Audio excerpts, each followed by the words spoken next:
Good evening, cheeky peeps. Hope you're doing good. Hope you had a lovely, peaceful weekend. And are dead set now and ready for some Odin. Which I can happily say I am not prepared for at all. But it wouldn't be me. It wouldn't be me at all if we didn't come in here with that kind of a mindset now, would it, eh? Anyway, yes, we are fighting Odin. First time, or second time now technically, because he beat my arse last stream. Well, he didn't beat it. I almost had him down. And then he pulled out like a couple of moves at the end and got very lucky. Very, very, very lucky, the cheeky little bastard. Anyway, we are going to be playing that anyway. We're going to try and beat him this time round. But before we get started with that, if you enjoy my content, please try like and subscribe my way, as it really does help my channel grow and flourish. Alternatively, find me on Twitter at @HellArtSticks, posting various news and updates. And with that said, well, I think there's no time like the present. We've got to show him how it's done. We've got to show him how it's done, guys. But yes, wish me all the luck in the world. Anyway, turn over to the chat.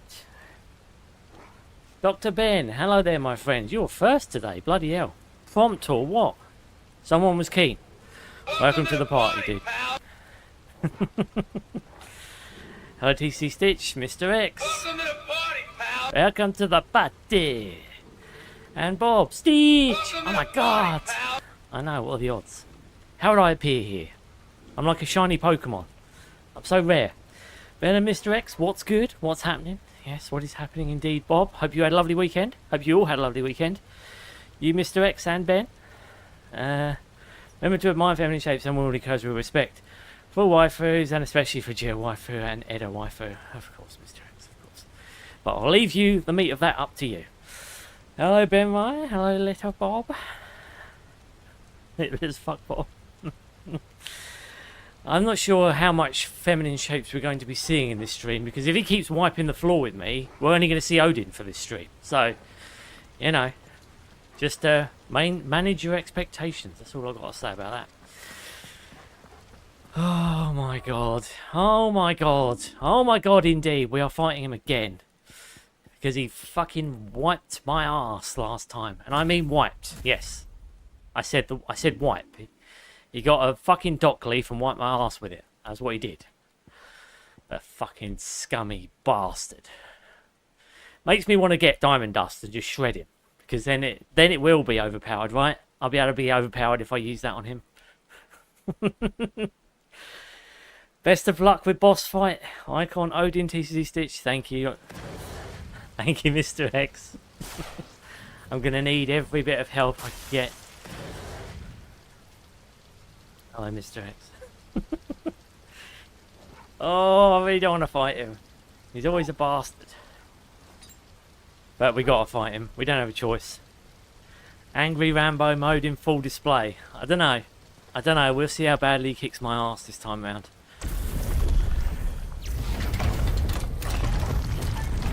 Alright. Skip. Let's get to the fight, shall we? Hello, Odin. Whoa, shit. Okay, he's already off to a good start. Off! Ow.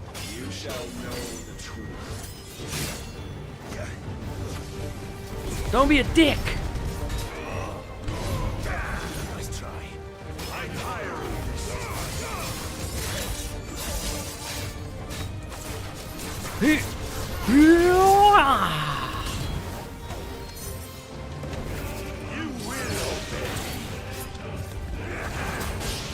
With the might of a god, yet still fights like a man.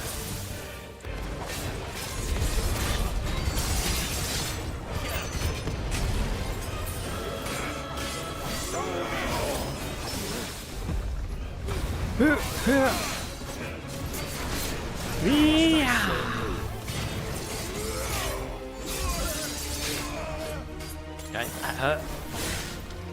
When will you see?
Round 1.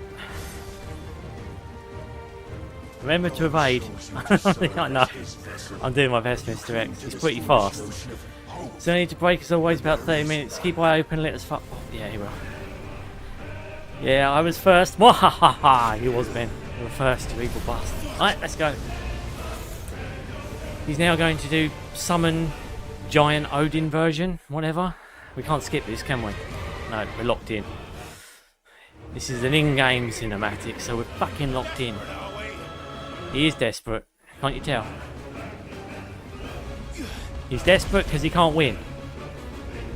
He's got to cheat to win. It's basically going to be the rules.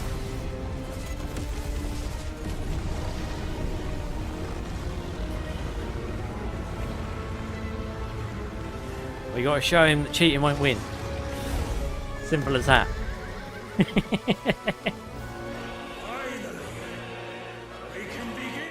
Can we skip the cutscene yet? No?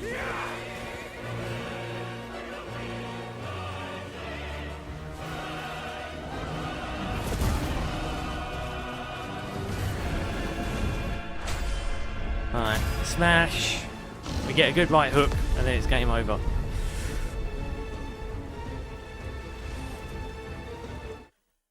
Still not a cutscene I can skip.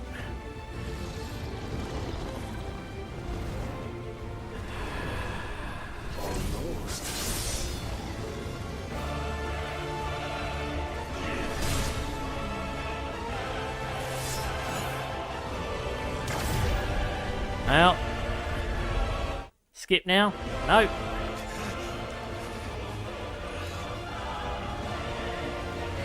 How far from the end do you think? I haven't got a clue. I imagine not far. Because Odin's got like the last icon and then I imagine we've got Ultima. You will not defeat me otherwise. We'll see. That wasn't a good comeback. Perhaps you still require persuasion.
Over him, Torgs.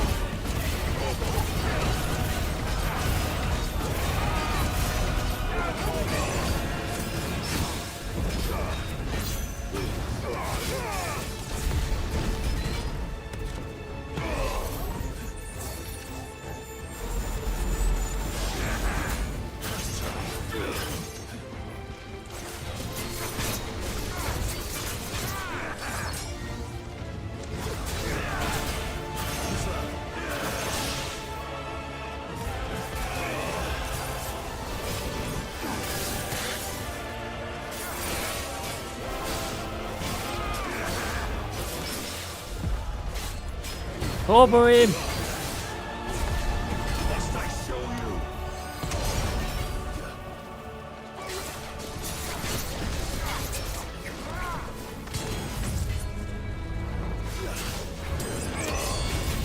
God damn it.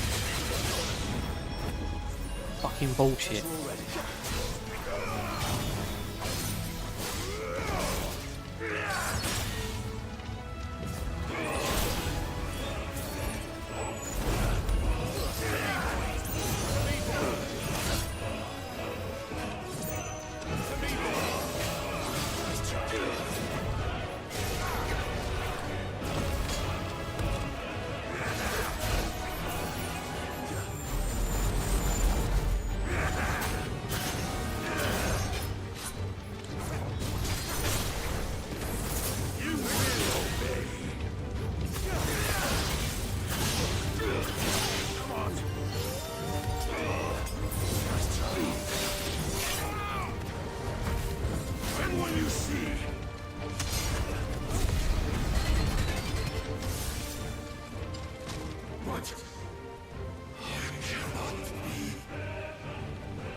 Defeated. You admitted defeat the moment you turned your back on us. You admitted defeat the moment you turned your back on us. Truth, Barnabas. How dare you? We are not as weak as your god believes. Very anticlimactic stab, that. I remember being underimpressed by it.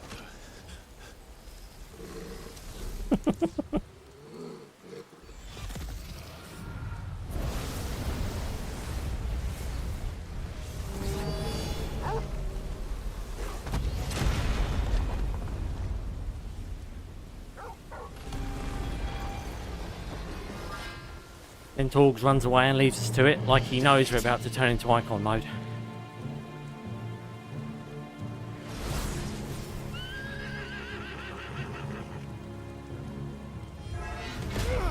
Oh shit.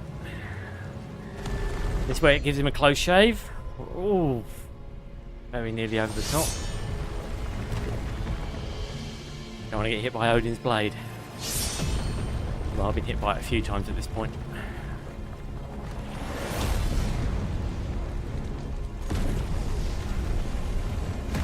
From the ashes.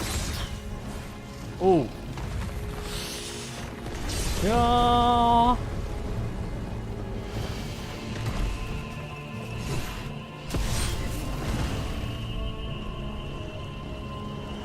Poor Odin.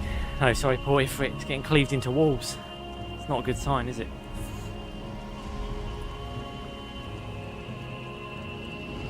What are you waiting for?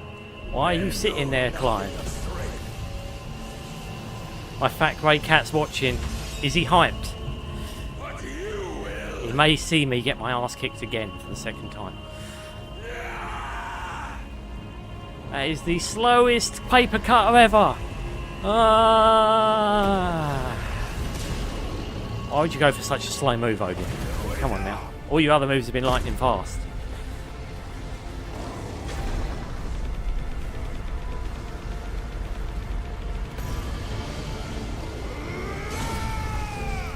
Cleaved.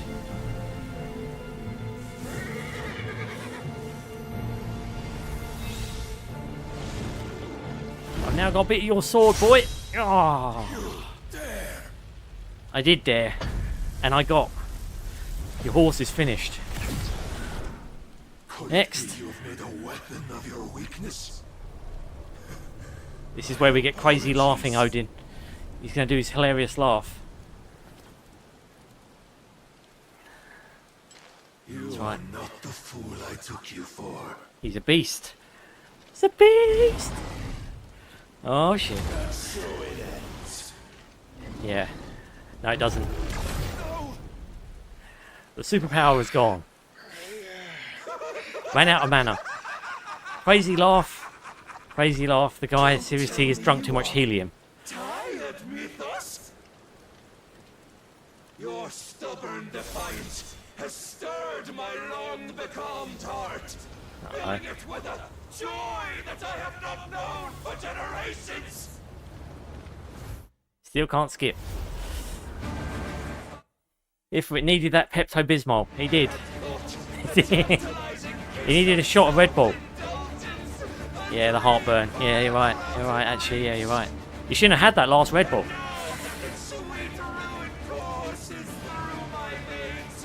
I shall not be quick to relinquish it. He's got, that's his staff, isn't it? Or at least the head of it.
Serve your god!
Down you go, bitch! Rah!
Uh-oh, wolf mode.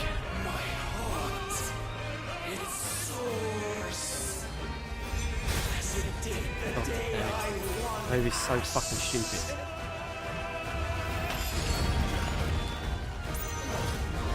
Since then, many have sought my crown, Ethos. But could wrest it from my head.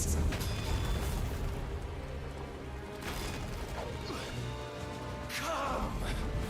Have you the strength? Have you the will?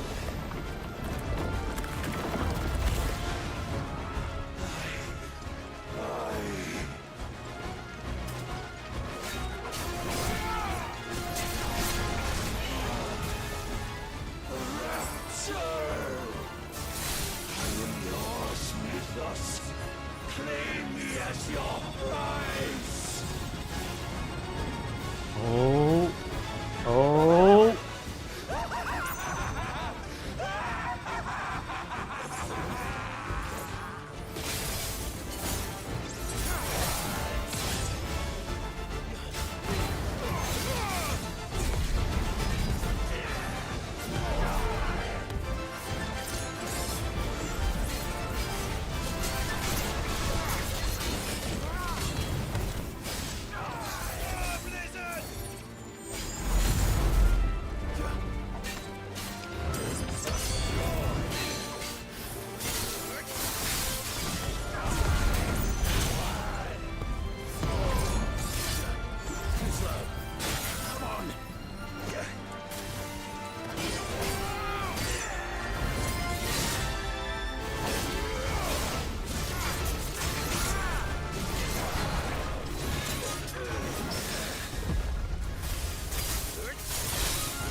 There you go, bitch!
Leave you dead, bitch! Ah! Ah! Well, the day is at an end. And we both know the truth. I'm better. It is I who stand I'm smarter victorious. and better looking than you, My bitch. will that prevailed. Your will? No. Now he goes God mode. It was his. Leave you in charge when I have break. Keep eyes open tcgstitch, pretty please. Only just one. Still fucking had me.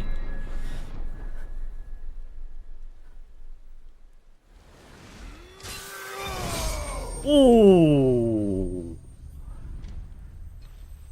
Be right back. No, it's Mr. X. Trying to make sure not do anything stupid, Mr. X. Easier said than done with me, mate. Getting close, man. You lucked out. 9 HP left. I know. Very lucky. Thank you. Slayed the prick. Christ almighty.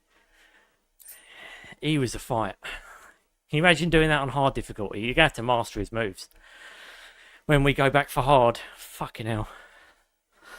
The power of the icon Odin made manifest. The shard of crystal is as black as a moonless night and can be heard to emit a soft hum when held to the ear. Very nice. That's not it though, is it? He's now going to turn into Odin, and we've got to do now like 50 phases of Odin fight. W. Only just. Didn't even have Torgal for the second tier of the fight. I was hoping he was going to be my ace in the hole.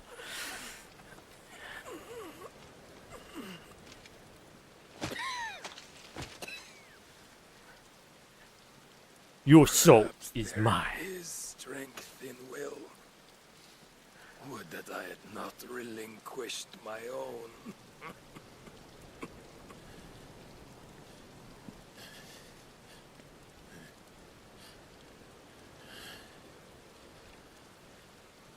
You relinquished nothing.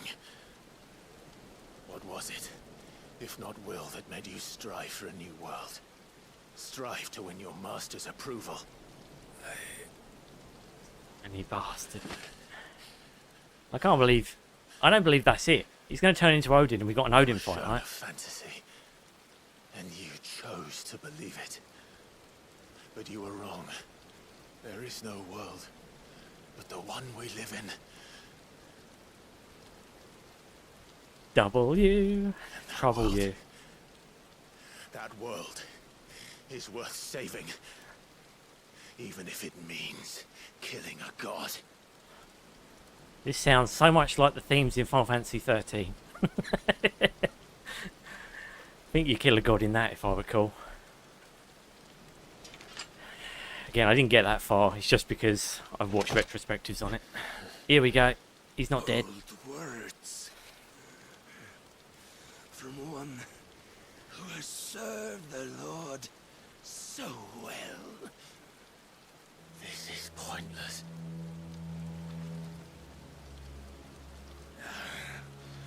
But I almost forgot. I can draw Ether and become Super Odin. I promised that I would make you presentable. Did I not? Yeah, because he's not done. Here we go. Is there any news on the next Final Fantasy game? Nah. I mean, the next Final Fantasy games are going to be on the Switch too, and they're tactics, and they're basically remakes. The next one will be Final Fantasy Remake Part 3, I think, if I'm being honest. Have fulfilled theirs. Come, Clive Rosfield. Look at him, look, menacing. What is rightfully yours? Oh, he's taking his power. Become one with God. No. Oh no! He's getting the evil powers without actually having to kill Odin at all. So that was it, that was the whole Odin fight, just a duel.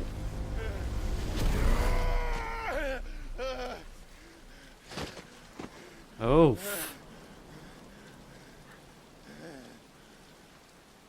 Now we have summon Odin abilities. That's quite cool. Oh, he's a cash it. Salvation. I'm coming home. Can't believe there's not a bigger fight to Odin. I have to say. Mother. I'm a little disappointed. I thought there would be multiple phases to this. By my understanding, Bahamut was a longer fight. That's craziness.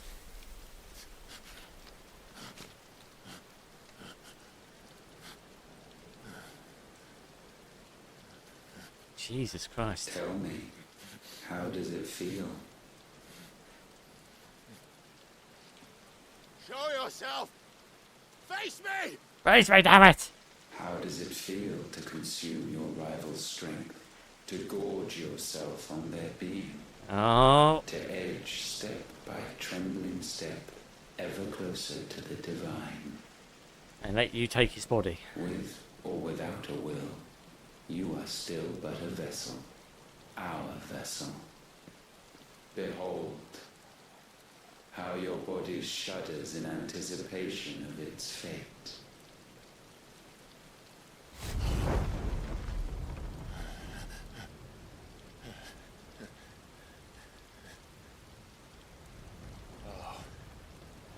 It's not yours yet. No. Come then, O wayward child. We shall await you upon the back of the first worm. First worm, eh? There all shall end and begin again. So this is the end fight, I'm assuming, guys. He's talking about. So now is this the ending? Fighting Ultima, and then it'll be game over. Now that we've got Odin's moveset as well. What's the Odin moveset like, out of curiosity?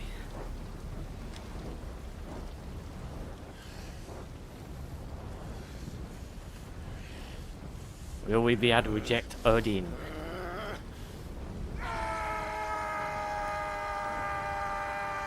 Oh, a giant war. Oh, I'm a bit underwhelmed by the Odin fight. I thought there'd be a hell of a lot more to it. Do you want to know? No. Don't spoil it, Bob. I'll deal with it. I'll deal with it.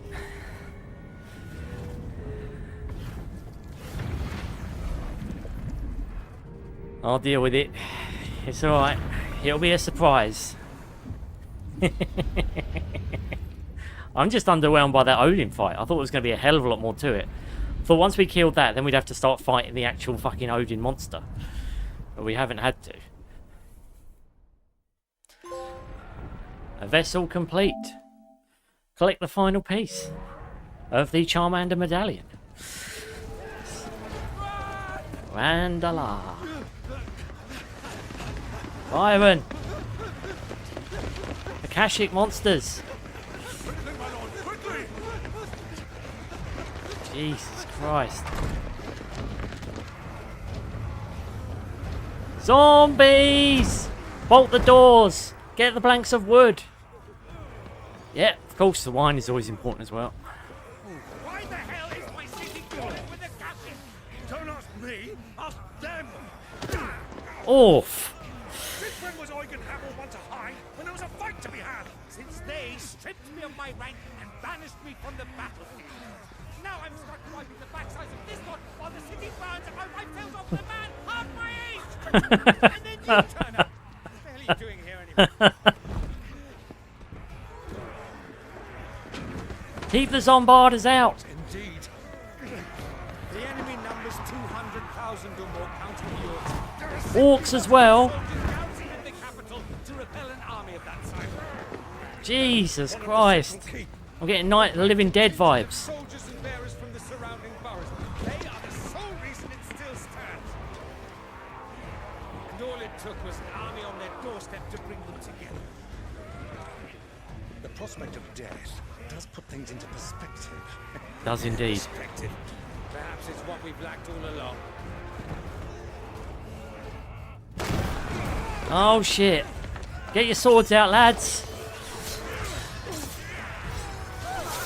Oh no. He was rubbish. Oh. Good job, Byron. Uh-oh. 2 men left.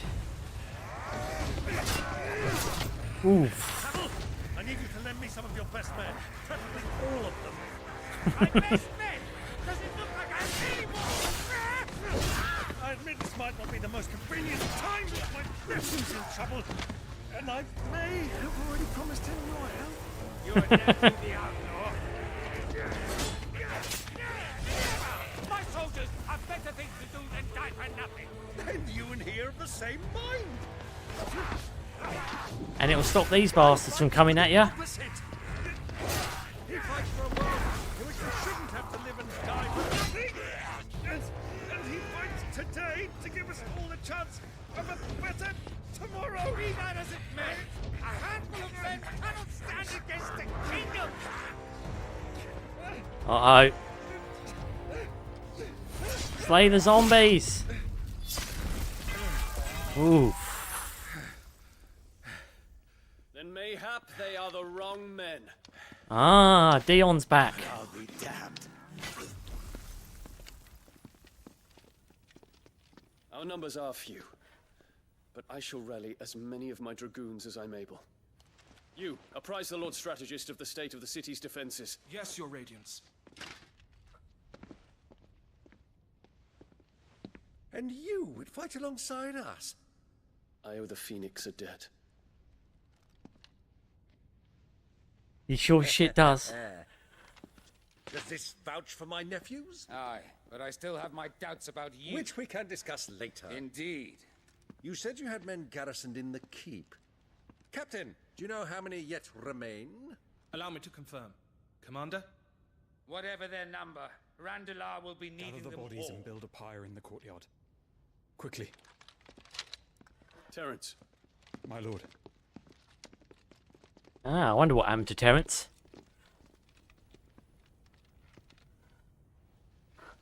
you will find a girl there. A girl. We are in the middle of a war. I owe her my life, and I always pay my debts. You are to see that she is provided for, Dion, I cannot leave. but you shall. If I am ever to be worthy of the forgiveness of our people, then I must earn it.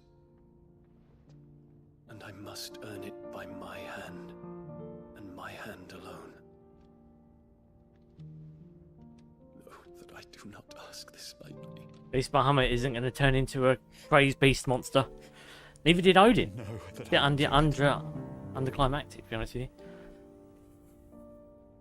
Actually, yeah, he should have died after that, shouldn't he? He can come back, you know. This guy. This berry. Welcome to the party, pal. Gorgeous Betty. Oh well. Why can't he come back? I don't get that. Can he just give her the money and then come back? Okay. Maybe he's just letting him go out of his service. Okay. Uh-oh. Kiss scene. No, there's no kiss scene. You're safe. You're safe, Goj. There is some unrequited love there, though, isn't there? Unrequited? Is that a word? I don't know. Maybe I just made it up. Oh, yes. At least Dion's back in the saddle, which means we probably got a somewhat of a chance.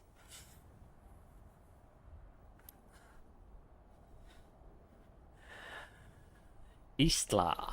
Istla? I don't know. I'm trying to say... I'm not good with these words. Don't know why she's the only one who survived. Is she carrying, like, Ultima spawn or something? Imagine she's got the monster in her or something.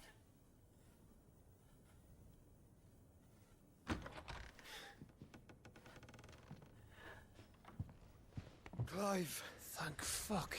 You alright? I am. But I'm a damn sight better for seeing you, Joshua. And Barnabas. Dead. The king is dead. The king is dead. And he made me take his powers. Let's throw that in as well. So they're all... They're all zombies.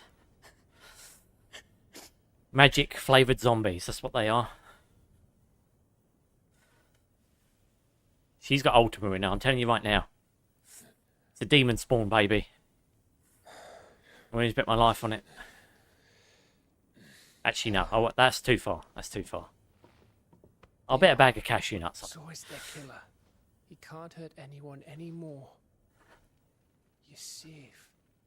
It's very weird that she's the only one who survives. It's very weird.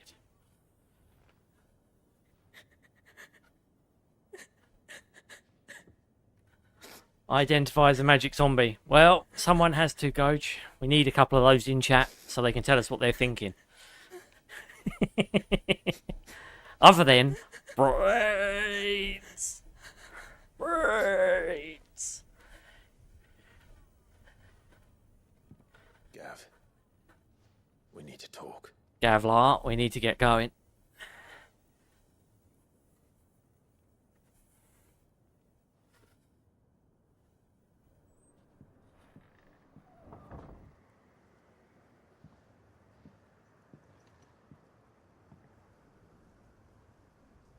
I'm sorry, Clive. You know I want nothing more than to go with you. I do. But I'm glad you're heading back to the Enterprise nonetheless. With the starship in tow. And not just for Edda's sake.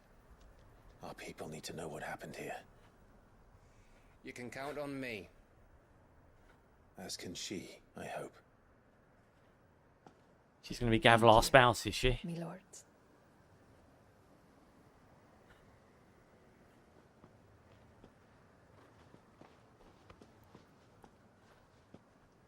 Jesus. At that pace, they'll be going back in 15... They'll be back at the Enterprise in 15 years. Nope. Wiser than leaving a woman with child alone in the Deadlands. They'll be safer at the hideaway. For now, at least.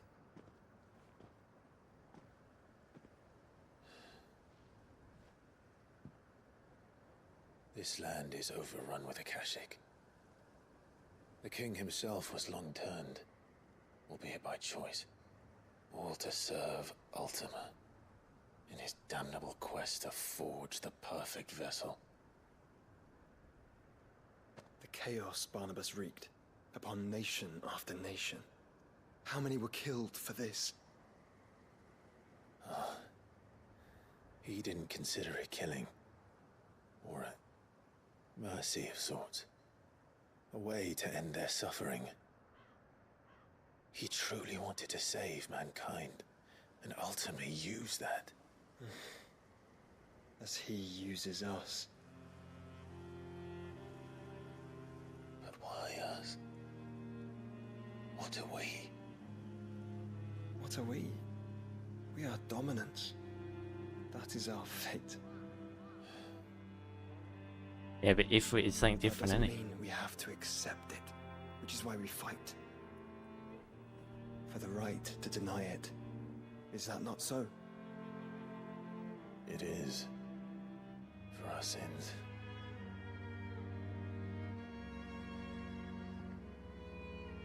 Barnabas said something else. That the Mother Crystals were Ultimas. Ultimas? Are you certain? Of course they are. I could have told you that, because they're corrupting the land. The Mother Crystals have been Yep. leading the land of Ether. And we also know that it's this which hastens the spread of the blight. But what I cannot fathom is what Ultima stands to gain from that. We're going to find out.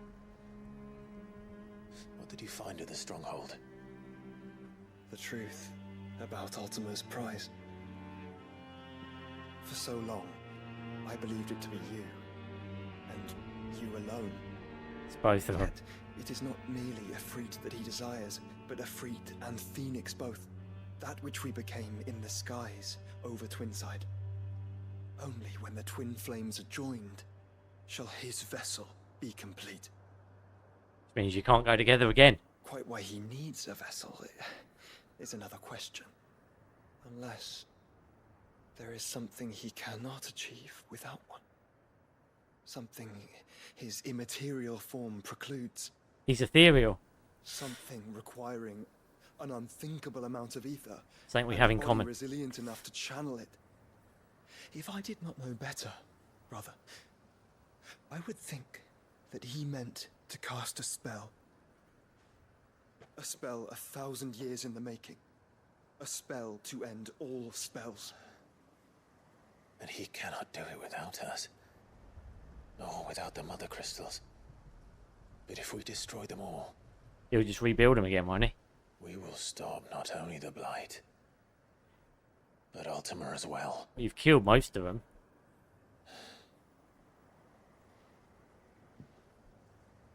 We stick to the plan then. Only this time, We face him together.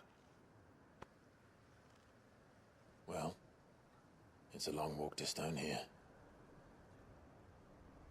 Let's not keep Ultima waiting.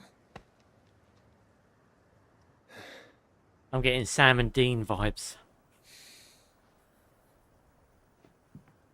We're playing as Sam.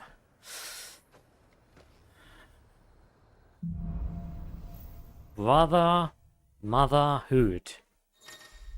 Hang on. Right. Power of darkness. Clive has claimed a portion of Icon Odin's essence. Journeying with Odin not only changes the elemental aspect of Clive's magic spells, but also allows access to several new iconic abilities, such as Gungnir, a frenetic flurry of attacks that damage your enemies within range. Ability details are found in the abilities tab in the main menu. Odin's feat. Oh, you get a high-speed blade. Odin's iconic feat, Arm of Darkness, can be used to temporarily transform Clive's weapon into Odin's legendary blade. Landing attack slowly charges the blade, readying it for a Zantet Zuken, which is executed by holding square. Zantet Zuken's potency is determined by the blade's charge at the time of execution. So is it saying we can one-hit kill some enemies? Because that would be cool. When Barnabas fell, his magic died with him. The road to stone here is barred to us no longer. Yeah, but we need to top up on potions because I spent literally everything. I've got nothing left, with the exception of what one stone skin potion I think I've got. He would have had me if I had one less potion. Let's just put it that way.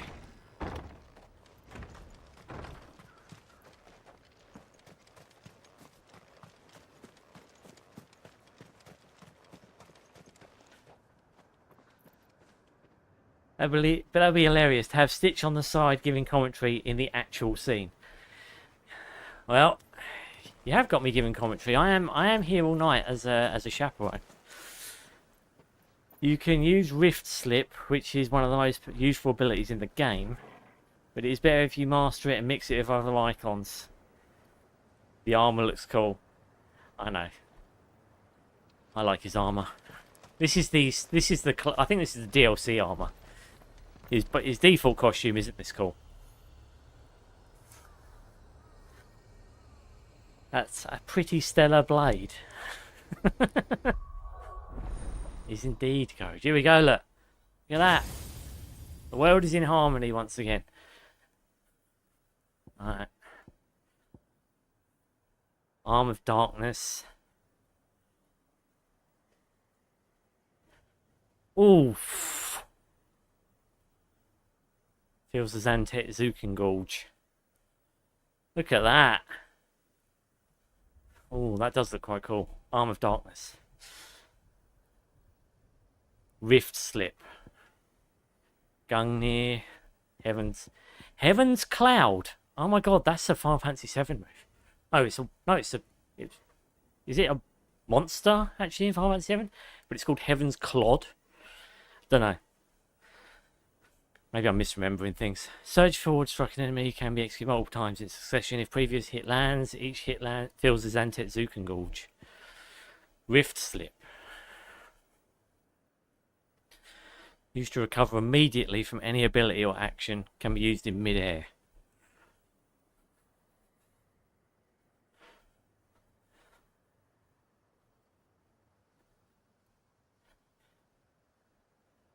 Okay, let's look at the specifics.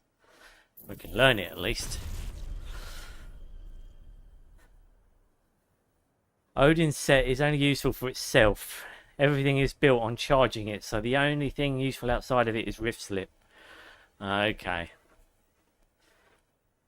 Dancing Steel. Summon a second blade and unleash a flurry of attacks. Each hit lands significantly fills the Zantet Zuken Gorge. Okay.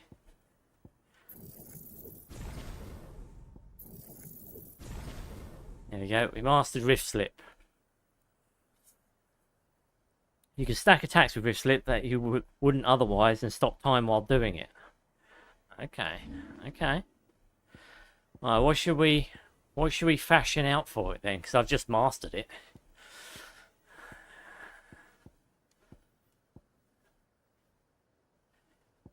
I'm going to swap out Ice Age. It's good, but you have to be very mindful of it. I can't just trigger it. I like to just trigger shit and be done. Rift Slip. There you go. It's a part of my ice set.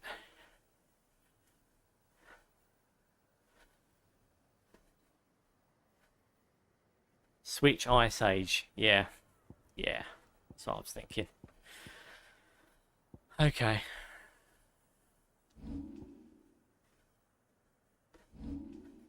Because you have to charge it. Yeah, exactly. Slows you down a bit. Can't just trigger it. Okay. So we're on the same page. We're thinking the same language, mate. I will still learn these because they need to be learnt anyway. I want to max out everything. When I get a shot. Where the fuck is stone here? Whatever the fuck it's called. Where is it? So we got side quests, I have no doubt, haven't we?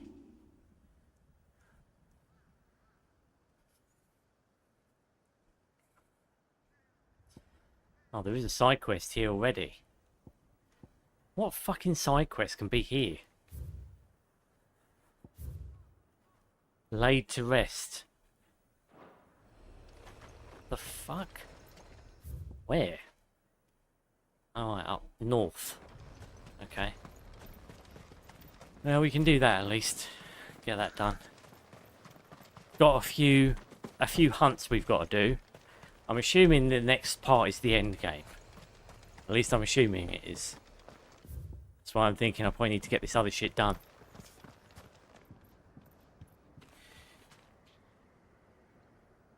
You can also try the Odin ability if you want. And with it works well with Shiva's cold snap. Ah, okay. But you can also try the Odin ability if you want, switch Garuda, but only to try it. The set here is nice. Maybe keep a copy of it. Yeah. I mean, I won't iterate. I'll just iterate beyond these if I want to try anything else. So what I'll probably do is... yeah, I'll just go to a new one and make a new ability set. As it stands, we've got 3. So I'll keep this as it is for now. I'm back. Congrats, tcgstitch. Cheers, Mr. X. Couldn't have done it without you, buddy. I needed my cheering section. You guys believed in me, and somehow I won. Although I felt it was a little bit anticlimactic. See, I was expecting another phase to the bastard, and there wasn't one. So yeah, I'm a little bit underwhelmed because I thought we'd have to fight the actual Odin, but we didn't have to. We just fought Barnabas for a huge portion of the fight. I suppose we did fight Odin, but he was off the horse.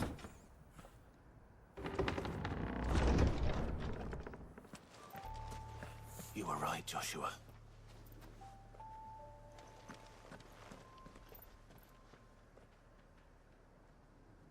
You was keeping your eyes on waifu Edu with Odin, I hope, tcgstitch.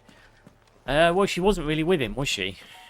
Again, I have got my own... I've got opinion about what's going to happen to her. I think she's going to give birth to an antichrist. What is up ahead? Oh, hello. Well, a wounded royalist, eh? Hello, Goji Berry. Hello, my man. You made him too powerful. We made him too powerful. You did. Maybe too deadly. The cheering just did it. Is there no peace for a dying man? What happened here? The ether floods made savage beasts of my companions. Oof. And those faithless orcs, I knew they weren't to be trusted. We were told that they would stay loyal to our cause. Something commanded their loyalty, but it was not us. It's a wonder they stayed faithful for so long. Perhaps they sensed our downfall. The king is gone, our nation in ruins. You're still alive, somewhat. What becomes of us loyal pawns now? Sworn to a shattered throne. Fuck Walud. Fuck the dead king and his god. Fuck this withered shithole. Amen, mate. Amen. The floods do not affect you. You are a bearer, albeit one who's lost his brand. Pray, hear me, brother. Will you grant this pawn his final wish? Will you lay my dying soul to rest? Of course. Of course. What do you need? Finally, some luck. Beyond the castle walls, towards Stone here, there is a forest. Never turn. My parents are buried upon a bluff, nestled amongst the trees. Theirs was the only love I ever knew.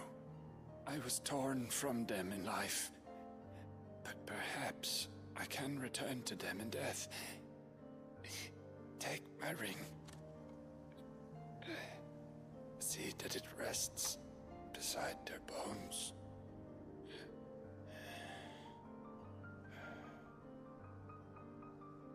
May you find peace at last.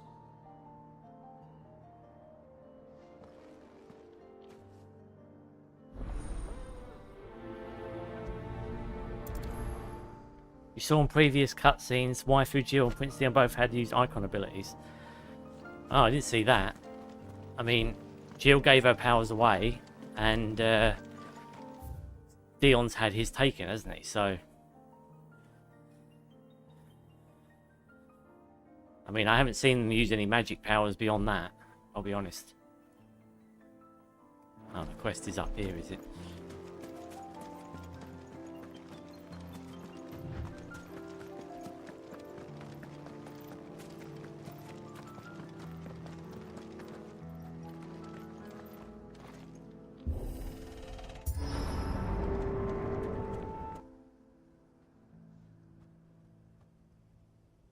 Don't tell me. The only way to the capital. Yep. Is through that gate, just as you surmise. There's an army down there, Joshua. Yes, but I don't see any dominance. Okay. Whatever you say.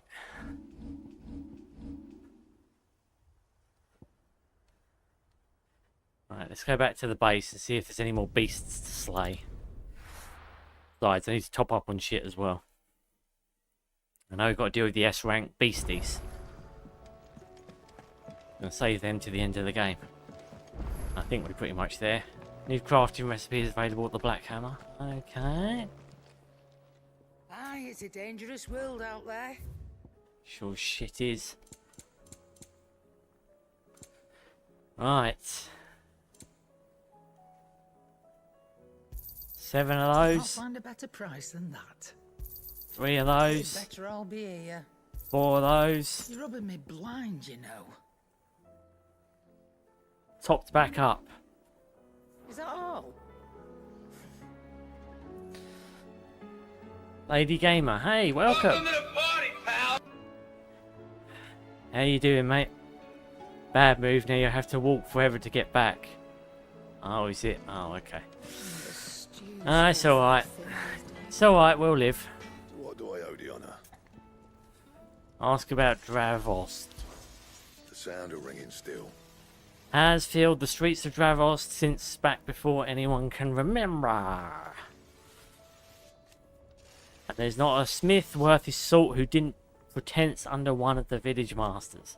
Me and Zoltan worked old Vulcan's foundry till our lungs burned and our skin turned black, but we were happy. So we weren't. Things change, people change, and we can either change with them or we can stay stuck in the past. Me and me old mate, we've chosen to put our past behind us, bruv, so that Dravos can have a future. A future where young smiths can be proud of work done well and work done just right. Just like it. Who knows? Maybe one day, my apprentice will be someone else's master and work them just as hard as I do him. Sure, bruv, sure. Everdark. It's actually weaker than the current weapon I've got, right? Icebrand. I want the Gotterdammerer. Alright, may as well make it. Not bad. No, I don't need it. So myself. Yeah, but it's not as good as the one you made me, is it? It's not as good. We're being honest. Ouroboros. We got Comet Feather. We need a stone tongue and an orcalamium. Big Slayer's belt. That's still weaker than the shit I've got now.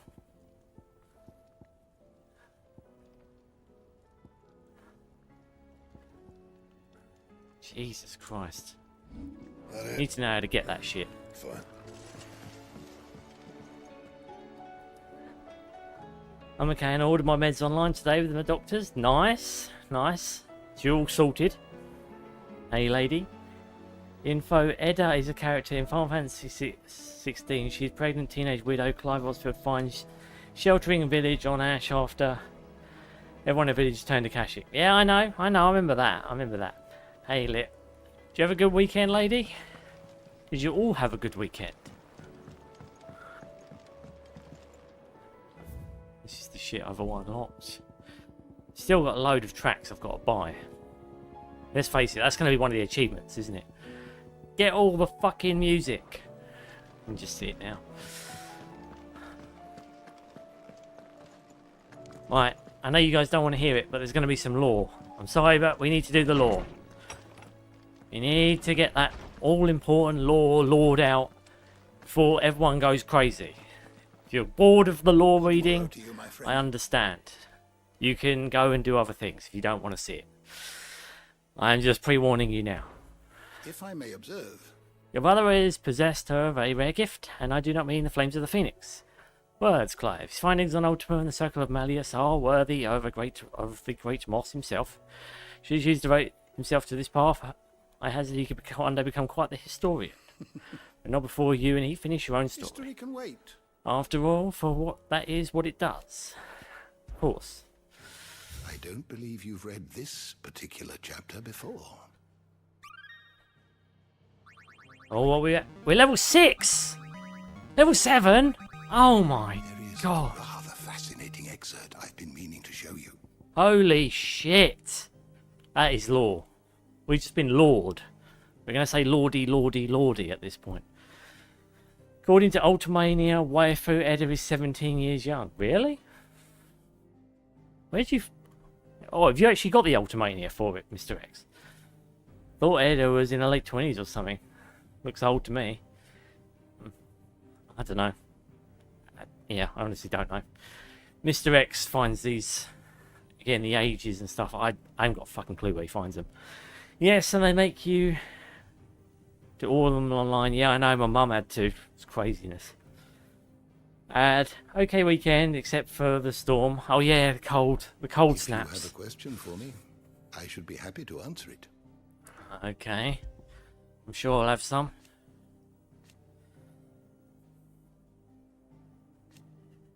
Dominic Phoenix and former heir to the ducal throne, though he and Clive trod their separate paths for many years, the brothers were finally reunited amid the ruins of the Crystalline Dominion. After surviving the disaster at Phoenix Gate, he's devoted himself to the uncovering the truth behind the emergence of the second icon of fire. With the help of the Undying, he obtained a copy of the Journal of the Moss from Moss the Chronicler, from whose pages he learned of the existence of Ultima, the creature he was later to meet with and seal away inside himself in the Sanctuary, which, I still understand how Ultima is still speaking to her, as if he's sealed inside Joshua. Hopefully that'll be answered at some point. The creature he was later to meet with, on Drake's Head, now reunited with his brother, he and Clive fight as one to defeat Ultima and forge a new fate for mankind. Nice. He researches into his researches into Ultimania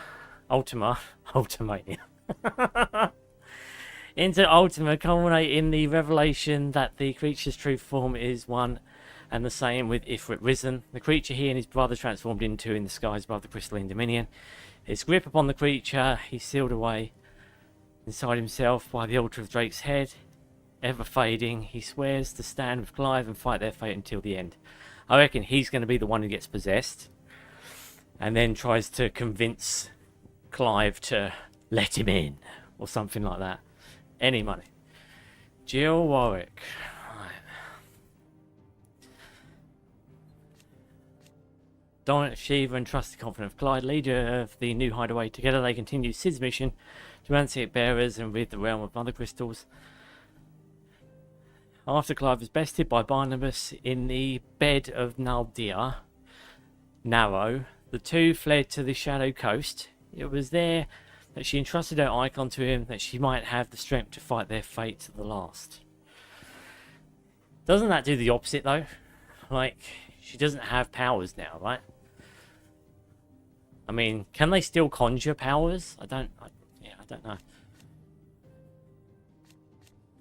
Dawn of Bahamut, Warden of Light. After laying waste to much of Crystalline Dominion in ultimate-inspired frenzy, Clive evacuated him to the hideaway where Tarja laboured to mend his wounds. Finally awake, he escaped the Dominion to survey the damage he had done and collapsed from shock, awakening again himself to find in the care of a young medicine girl named Kihel. That's the one Mr. X knows all this lore about. Making good on his promise to Joshua Rosfield to join him in his fight against Ultimate, Dion rallies his dragoons to the defence of the Dalmekian capital of Vandalar, saving the city from Akashic assault. He entrusts his troops to Eugen Havel before setting out to pledge his personal loyalty to the Rosfield's cause.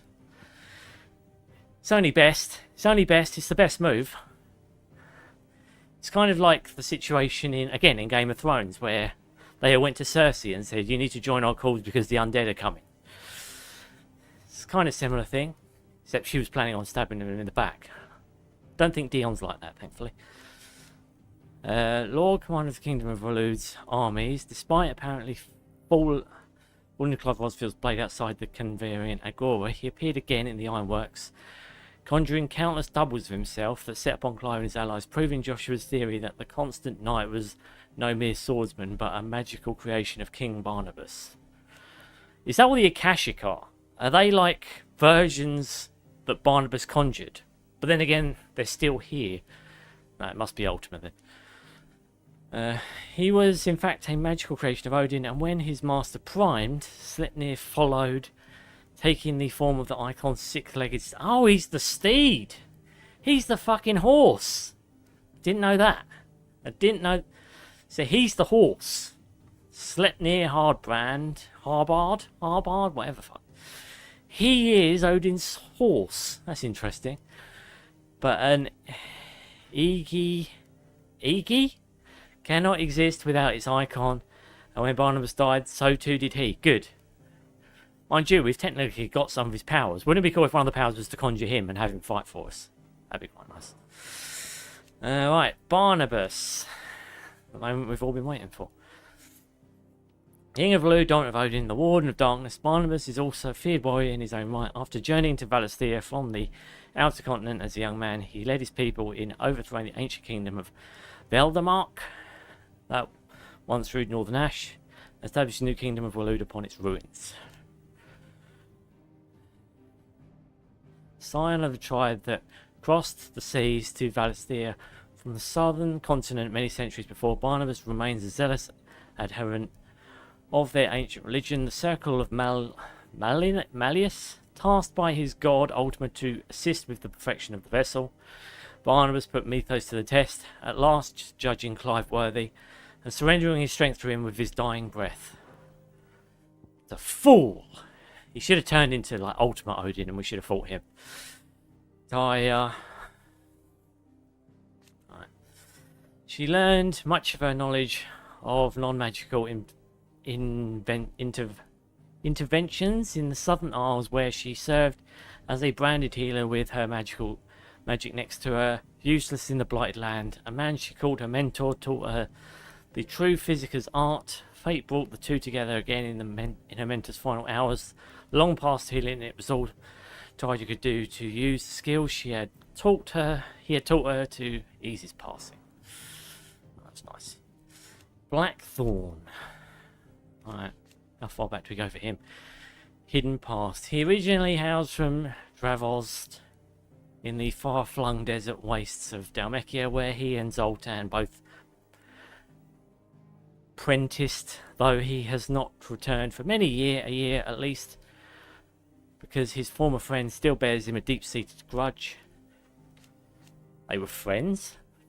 Didn't know that. Where he and Zoltan both apprenticed. After an ether flood filled the nearby mines and the town was set upon by Akashic beasts, he rode into Dravos' defense, settling the bad blood between them once and for all. Together he and Zoltan forged the Ragnarok, the legendary blade, whose designs were bequeathed them by the master Vulcan. Vulcan? We've got the Starship Enterprise and now we've got Vulcans. What the okay. enough similarity. Oh dear me, right. As captain, daughter of Sid, raised in the hideaway, Mid learned all she could of engineering and invention from her father. Before leaving for university, learned all she couldn't. Her studies all but complete, she put her skills and knowledge to use, building the Enterprise. It was the Starship. A mithril engine power vessel of her and her father's design, which she captains in service of Clive's cause. Clive, good name. Dories, okay. Captain of the Cursebreakers, who directs their bearer liberating operations. Doris was raised by a Rosarian slave master who treated her branded charges as if they were her own children, teaching them how to read, write, and wield a blade before hiring out their services to the highest bidder. Though Doris resents her former master for the terrible deed she made her do, she thanks her for making her the strong, scrupulous woman she is today. And Mithril. Are you loving this lore reading, Coach? Roderick.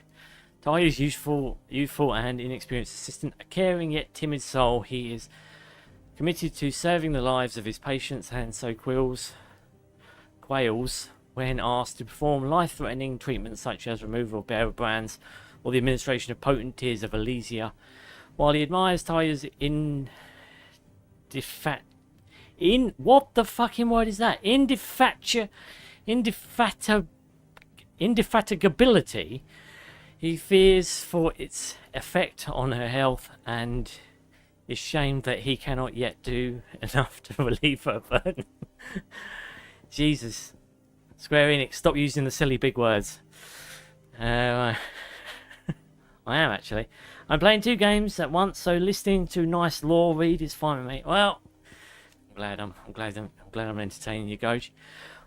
Owain, one of Mid's assistants, tasked with bringing to life her designs for new inventions that might assist the residents of the hideaway in the day-to-day lives, and one day, perhaps, all the people of the twins. He's talking about boobs. Alright, next, Nigel, the hideaway's resident botanist, whose research into the medicinal properties of the flora of the twins, and putting Malboros in our garden, and how one might go about growing specimens of interest in the middle of the blighted lake, is invaluable to Clive's cause. Very nice. Next, Quinton. I wonder what more is to this guy. The inscrutable landlord of Lostwing's Tavern, though he succeeded in taking his revenge against the Lord Chief Justice, who put his family to the sword, he was left bereft. I like that. After the greater number of his loyal comrades lost their lives in the process, and Lostwing was swallowed by an aether flood. However, with the support of his surviving Lostwing family, he swore to see the town rebuilt. He needs to get with the aether first, doesn't he?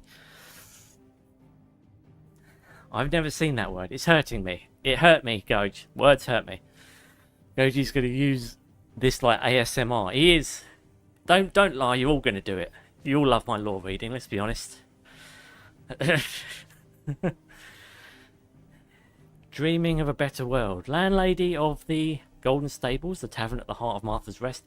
Her efforts to save bearers from the bonds of thraldom began before she met Sid, and like him, she dreams of a world where bearers can live on their own terms.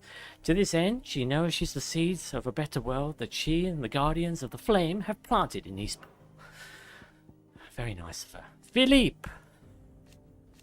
This is the guy who quits his soldier position to shack up with the Dame. Good on him.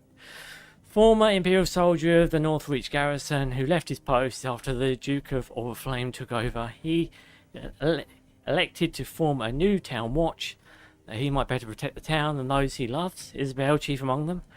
After leading the defence of Northreach against a throng of thralls, He reconciles with the Duke and they pledge to combine their forces to see the town safe. We didn't see, look, that's my point. Right, that line there, right, when did they didn't pledge anything on like in any cutscenes. You have to read it here. So we wouldn't fucking know that, would we? Like, they didn't pledge anything in that cutscene. He only just quit and then said to the Dame that he was going to do something.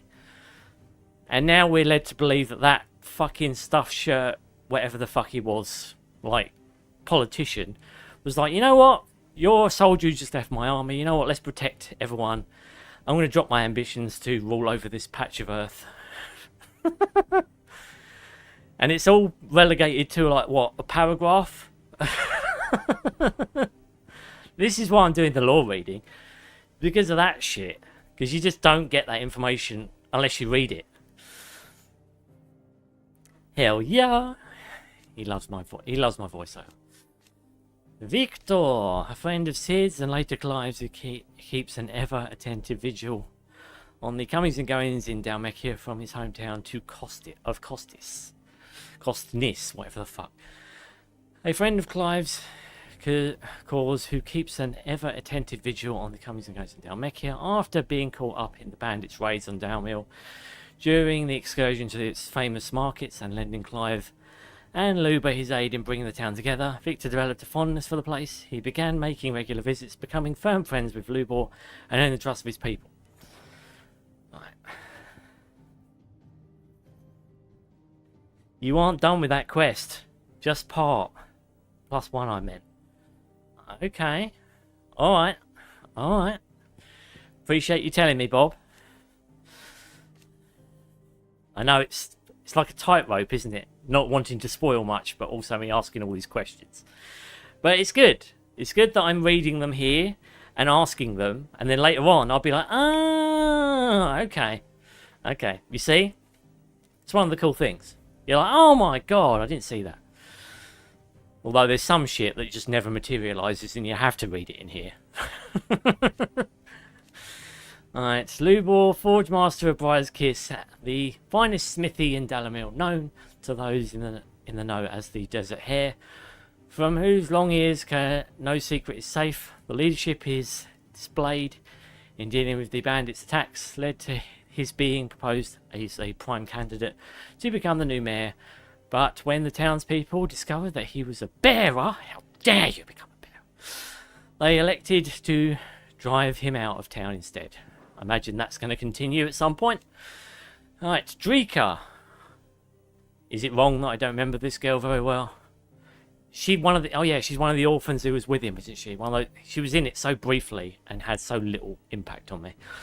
An orphan who lost her parents to the Ironblood's most recent crusade. She fled towards Dalamil, finding a new family in Rennes, a fellow orphan. Along the way, the two were starving by the wayside when Luba found them and took them in, adding a new elder brother to the patchwork family. She is a kind and caring soul who enjoys nothing more than listening in on the conversations of the townspeople, whether they know it or not. So she's a gossip. Nice. Interesting. Yes, it is. It's all unfolding, Coach. Rennes, an orphan who lost his parents to the Ironblood's latest crusade. He fled towards Dalamil, finding a new family in Drika, a fellow orphan along the way. The two were starving by the wayside when Luba found them and took them in, adding a new elder brother to the patchwork family. It's the exact same paragraph. He is a frank, except this second paragraph is probably a bit of changes. He is a frank and forceful soul who enjoys nothing more than watching the townspeople at work and helping them with their tasks, whether they need it or not.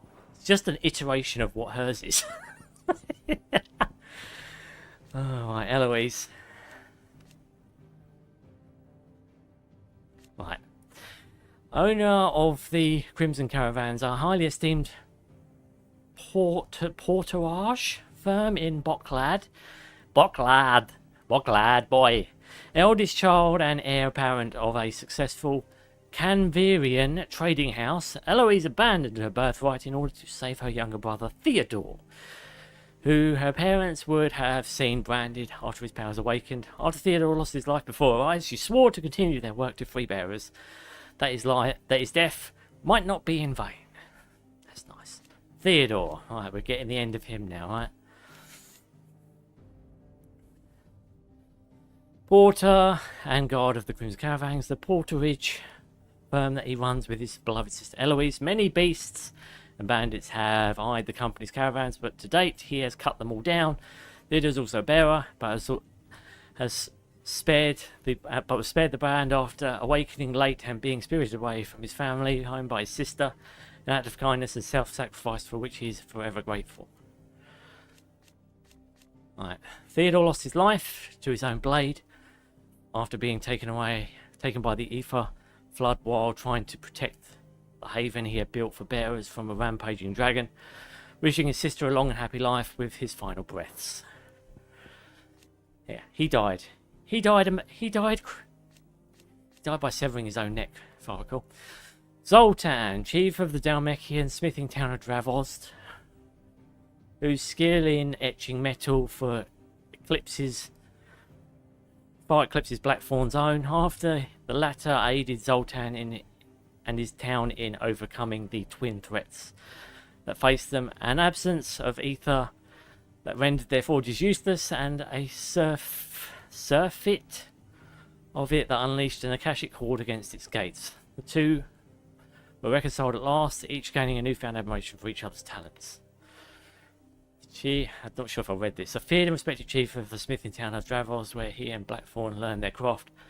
After the master, who the two apprenticed under, breathed his last, whatever. They came to blows over the future of the town and have exchanged an area of words since. Next, Yote. Right, that it? Like Ghost of Yote, except now it's Yote in just one word. After Order rescued Joshua from the ruins of Phoenix Gate and nursed him back to health, Yote was tasked by her order to accompany and protect him on his journey to uncover the truth of Ultima. While it is her sworn duty to serve and protect Joshua Rosfield, her true feelings for him run far deeper. Even after Joshua relieved her of her obligation to protect him and tasked her to protect Clive's hideaway instead, she still worries for the sickly prince's health. She's in love with him. That's what it is. Right. Sir Wade, a loyal shield of Rosarian leader of the Guardians of the Flame, fight to see the duchy restored. After Clive assisted him and his fellow Guardians in driving the bandits from Eastpool, they and the bearers that they saved from the Black Shield's purges relocated to the village, where they prepare not only to rebuild it but to rekindle the spirit of Rosaria. In Eastpool, he finds a new purpose to not merely lead the Guardians against their enemies, but to lead his village in pursuit of a brighter future for man and bearer both. Nice. Next, I've got 10 laps of Daytona Tri-Oval, just cruising at 200 miles per hour, so I'm ready for more lore. Still here lurking in my cup of tea. You enjoying the lore reading, Ben? That's what you're doing, isn't it? You're enjoying it too much. You're all enjoying it. I know this. Byron Rosfield, younger brother of the late Archduke Elwyn, a warden of the Port Isolde, though he kept his head low during the dark days of the Imperial War of Rosaria. Now that the Empress Annabella is dead and his nephews returned from the grave, he strikes out once more, enlisting his old friend Eugen Havel, Dalmekian Field Marshal, to Clive and Joshua's cause. Except that was a close call in that cutscene. That was very close. I almost got severed. That was almost game over. The High Cardinal, nice bloke. First and foremost of the 5 cardinals who made up the Council of Elders, second only to the Holy Empire in the Imperial government. After the fall of the Crystalline Dominion and the collapse of said government, His Eminence reappeared in Northreach.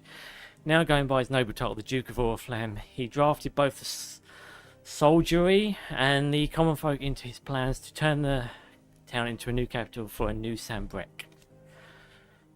And yeah, the other thing is, first and foremost, blah blah blah. Emperor in the Imperial government, it is his role to lead the council in governing Sambrek in the Emperor's stead, and providing the latter does not overrule his decisions, his authority is absolute. And yet we're supposed to believe that him and a god hashed it out in a paragraph. Yeah. I'm hoping there is more to that. tcgstitch, waifu Yote is not Ghost of Yote. Keep attention to details. Yeah, I know, Mr. X, it was a joke. Only Sabine, only daughter of the Duke of Orflam, who escaped from the disaster at Twinside and took refuge in Northreach. Her extensive education in all matters spiritual and political, as well as her overbearing demeanour, rival that of her father. Her opinion on the Duke's plan to fortify Northreach at the townspeople's expense, however, differs from his greatly, and she attempts to enjoin Isabel's help to rally the people against him. She came into like one cutscene, didn't she? Remember her like shouting the Duke down in one cutscene, and you haven't seen her in anything else. She's meant to be like, what is she? She's hardly in it. Sabine is an afterthought. Right, so Terence, second in command of the Dragoons. Terence is both Prince Dion's faithful bodyguard and his lover. He joined the prince in his ill-starred coup in the Crystalline Dominion, and after somehow surviving the disaster that followed, which we never saw, went with him again in the relief of Vandalar. It was here that Dion finally released Terence from his service, begging him to care for the orphan girl Kihel, that those to whom he is indebted might be spared further danger. Okay, nice. Right. Dhalmekian chief strategist, and then he ends up becoming Eugen Havel. Okay, so at least we've been given a little bit more colour to this guy. Former Field Marshal of the Dhalmekian Republic, while there was a time he took personal command of his troops, Yukapka's rise to prominence led to his being recalled from the battlefield by reason of his advanced age. However, it is the battlefield that was to return him to a horde of Akashic attacked Vandalar, and with the ministers either stupefied or slain, he was left with no option but to coordinate his defence. And he did a good job. Well, him and Byron, let's be honest. Plus, Ghost of Yotai is woke. Waifu Yot is not woke. Mr. X, it was a joke. Joke woke. Oh god, I'm good at rhyming today. The Republican Prime Minister, leader of the Dhalmekian Parliament, and eldest most experienced of his members, those elected by the states of the Republic, plus Dominant of Titan, who serves as an official advisor. Thus, Yukapka does not take kindly to his advice being ignored. Not seen since the collapse of the Republican government, following the death of Kupka and the fall of the Fang, whether he was killed in chaos or fled to save his own skin, no one knows. Why does that warrant a lore entry then? I'm assuming he's going to appear again at some point to make that post relevant. I don't know. Alright, so Medicine Girl, from Medicine Girl to Kihel, an orphan girl who pays for her bread by making and selling medicines. Her travels took her from Dhalmekia to the Crystalline Dominion, where she nearly lost her life when the city was all but destroyed by Bahamut. After the flames died down, she laboured to mend the wounds of the injured townspeople, eventually coming across the collapsed Prince Dion, who she nursed back to health. Edda. It's got like half a paragraph. A young woman with a child who made her home in the Waluda village of Isla and is now the only surviving member. Yep. Odin's mother, who is still naked. It's interesting. Doesn't she get a name at least? One of the few surviving defendants. Does it say her name here? Mother of King Walud. One of the few surviving descendants of children of Mekis who fled the Valisthea and took refuge in the outer continent. Only returning generations later, she and her clan were devout believers in the circle of Malleus, whose teachings she instilled in her son, teachings and memories that he treasures to this day. Alas, her beliefs were also to prove her downfall, as she was killed in a raid by the followers of a rival religion. So she was a religious chick. Okay. Moss the Chronicler. Far fabled scholar of Valisthean history and legend, it was Moss's writings that inspired Hippocrates to pursue his own career as a scholar in all things Valisthean. In his later years, he delved into the hidden history of the Ultima of the Circle of Malleus, but alas, his findings were denounced as baseless speculation in certain scholarly circles. As a result, Moss's theories received little widespread notice and were all but stricken from the historical record. Okay. Right. When Hippocrates was but a boy, most visited his village on the outer continent, perhaps seeing something of himself in the young scholar-to-be. The Great Master took him under his wing, however. Their time together was soon come to an end, for one day Moss and his journal were gone, leaving nothing but a note behind, on which read, "Seek knowledge." The young Hippocrates took his words to heart. Ah, okay. A bit of Hippocrates lore there. Never knew her name was Kihel. We've just called her Medicine Girl this whole time. Mr. X probably knew her name was Kihel. He probably posted it in what I think when he did a massive lore dump of her information. I read it all out, but yeah, I didn't know she was that prominent. Ultima, the otherworldly being behind much of the tragedy and turmoil that has plagued Valisthea, Ultima requires a vessel in which to inculate his disembodied soul. Clive's curious ability to absorb the powers of other icons suggests that he is the very mythos that Ultima has long awaited. He wills Clive to absorb the other icons, that his vessel might be perfected. These are Joshua's findings. Okay. And the creature King Barnabas and Wulu worships as his god. Ultima requires a vessel in which to inculate his disembodied. It's the same fucking text. See, not the. Alright. Ultima requires a vessel in which to inculate his dissembled soul. Clive's curious ability to absorb powers of other icons. Just is the very mythos that Ultima has long awaited. He wills Clive to absorb the other icons, that his vessel might be perfected. It's just saying the same shit over and over. Okay. Next. Alright, Guardians of the Flame. Clandestine group of ducal loyalists who lead the rebellion against the imperial occupation of Rosaria and Empress Annabella. Many of their number are drawn from those who survived the imperial attack on Phoenix Gate in the 860, who know full well the Empire's involvement in the Duchy's fall after their base in the Lazarius district was lost to an Aether flood. They moved north, continuing their operations to revive the Duchy hand in hand with Martha. They finally resettled in Eastpool, where they now labour to revitalise the village hand in hand with the bearers they and Martha freed. Okay. The Undying. Secretive order who serve the Lords of Rosaria from the shadows. They revere the mighty Phoenix and its dominant, and once presided over the rites of ancestral communion at Phoenix Gate. Few outside the order know of its existence, even among the highest ranking members of Rosarian nobility. Their loyalty to His Grace Joshua Rosfield is absolute, and none among them would hesitate to lay down their lives for his sake. At his command, their efforts are currently devoted to uncovering the truth behind the mysterious being known as Ultima. I reckon they do secretly know what's going on with him. I reckon they're a shady organisation. They're like a crazy cult, and I think we're going to find out there's more to them. That's where my money's going at the moment, anyway.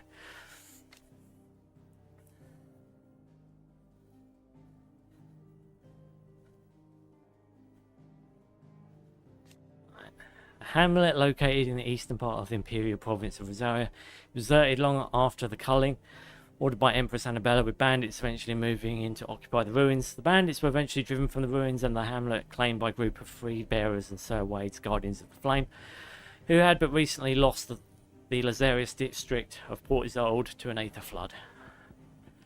You just thought they'd just start, Ultima would just start spreading Aether floods all over Valisthea just to make sure everyone turns. Wouldn't you? Ultima is all about virtues. Ultima is all about evil and draining souls. His game is to be respected, I think. The Lazarius district, an exclusive walled residential area situated just outside the eastern edge of Port Isolde. It was once the jewel in the city's crown and home to many of the nobles of the duchy. After the Empire moved the capital to the Crystalline Dominion, this once grand district was soon overrun with what appeared to be many as thieves and cutthroats, but in fact a band of ducal revolutionaries known as Guardians of the Flame. Their occupation, however, came to an abrupt end at the hand of an Aether flood. Yeah, that's a shame. The Black Shields. There can't be any of them left. We must have killed them all. Ghost of Yotai is a great game, despite the actor who plays the protagonist, Mr. X. Yeah, I think it's I think it's a pretty good game. What I've played of it anyway. The main host. An order of knights instituted by Empress Annabella in one of her first acts as viceroy of the Imperial Province of Valisthea. While they most often march in small groups, their main host has been known to rally together to conduct large-scale raids. They are tasked with purging the impurities from the province, to which end they conduct cullings of both bearers and those judged to be ducal loyalists. Alright. They were tasked with purging the impurities from the province, to which end they conducted cullings of both bearers and those judged to be ducal loyalists. Some would later abandon their duties to enter the service of the former Lord Chief Justice of Zambrek, who charged him with keeping watch on his enemies in Lostwing. There you go. Lostwing. Right. One time, this small village in central Zambrek boasted a thriving winery with the Galtland Rouge produced there being prized by connoisseurs across the land. Alas, after all the years of hard work were brought crashing down in an instant when the Black Shields sent by Lord Chief Justice Zambrek turned Akashic, sowing death and destruction in their wake. However, before those villagers who survived the assault could rebuild, an aether flood descended, forcing them to take refuge in the vineyards. To the east, their alderman Quinton seeks to start a new village with his family. Interesting. See where that goes. I just thought we were towards the end of the game at this point.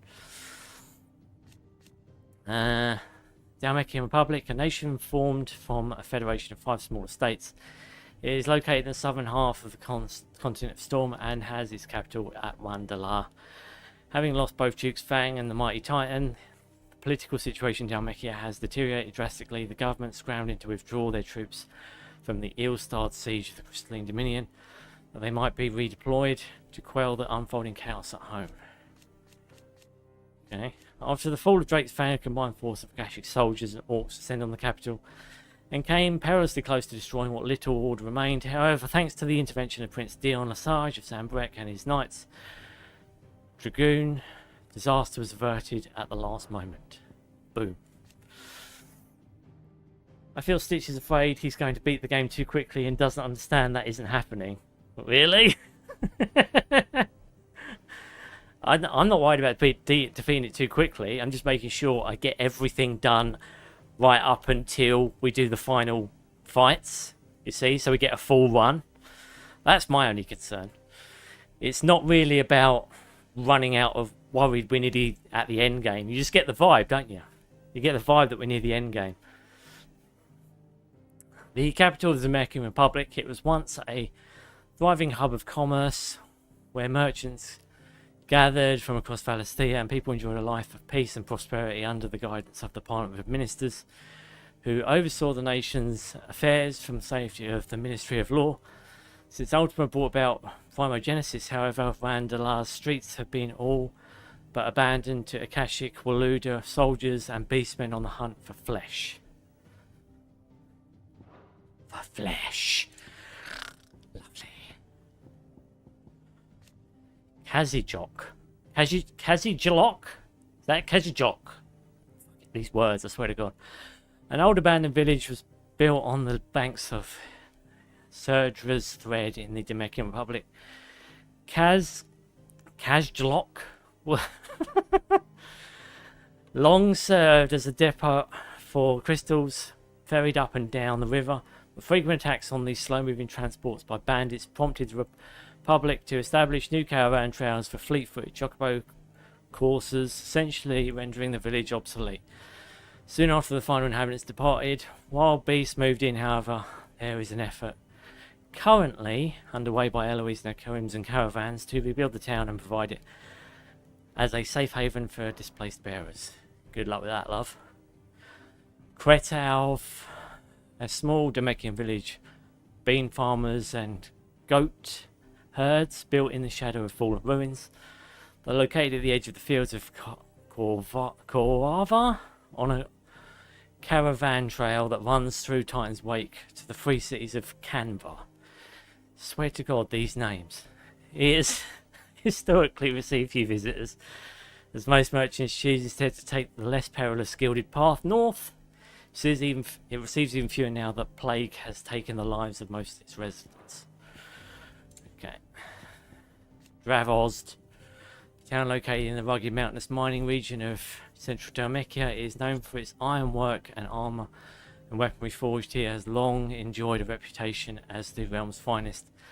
This is in no small part due to the quality of the ore the mines produce, as well as the veritable army of local blacksmiths whose skills are said to be unrivaled.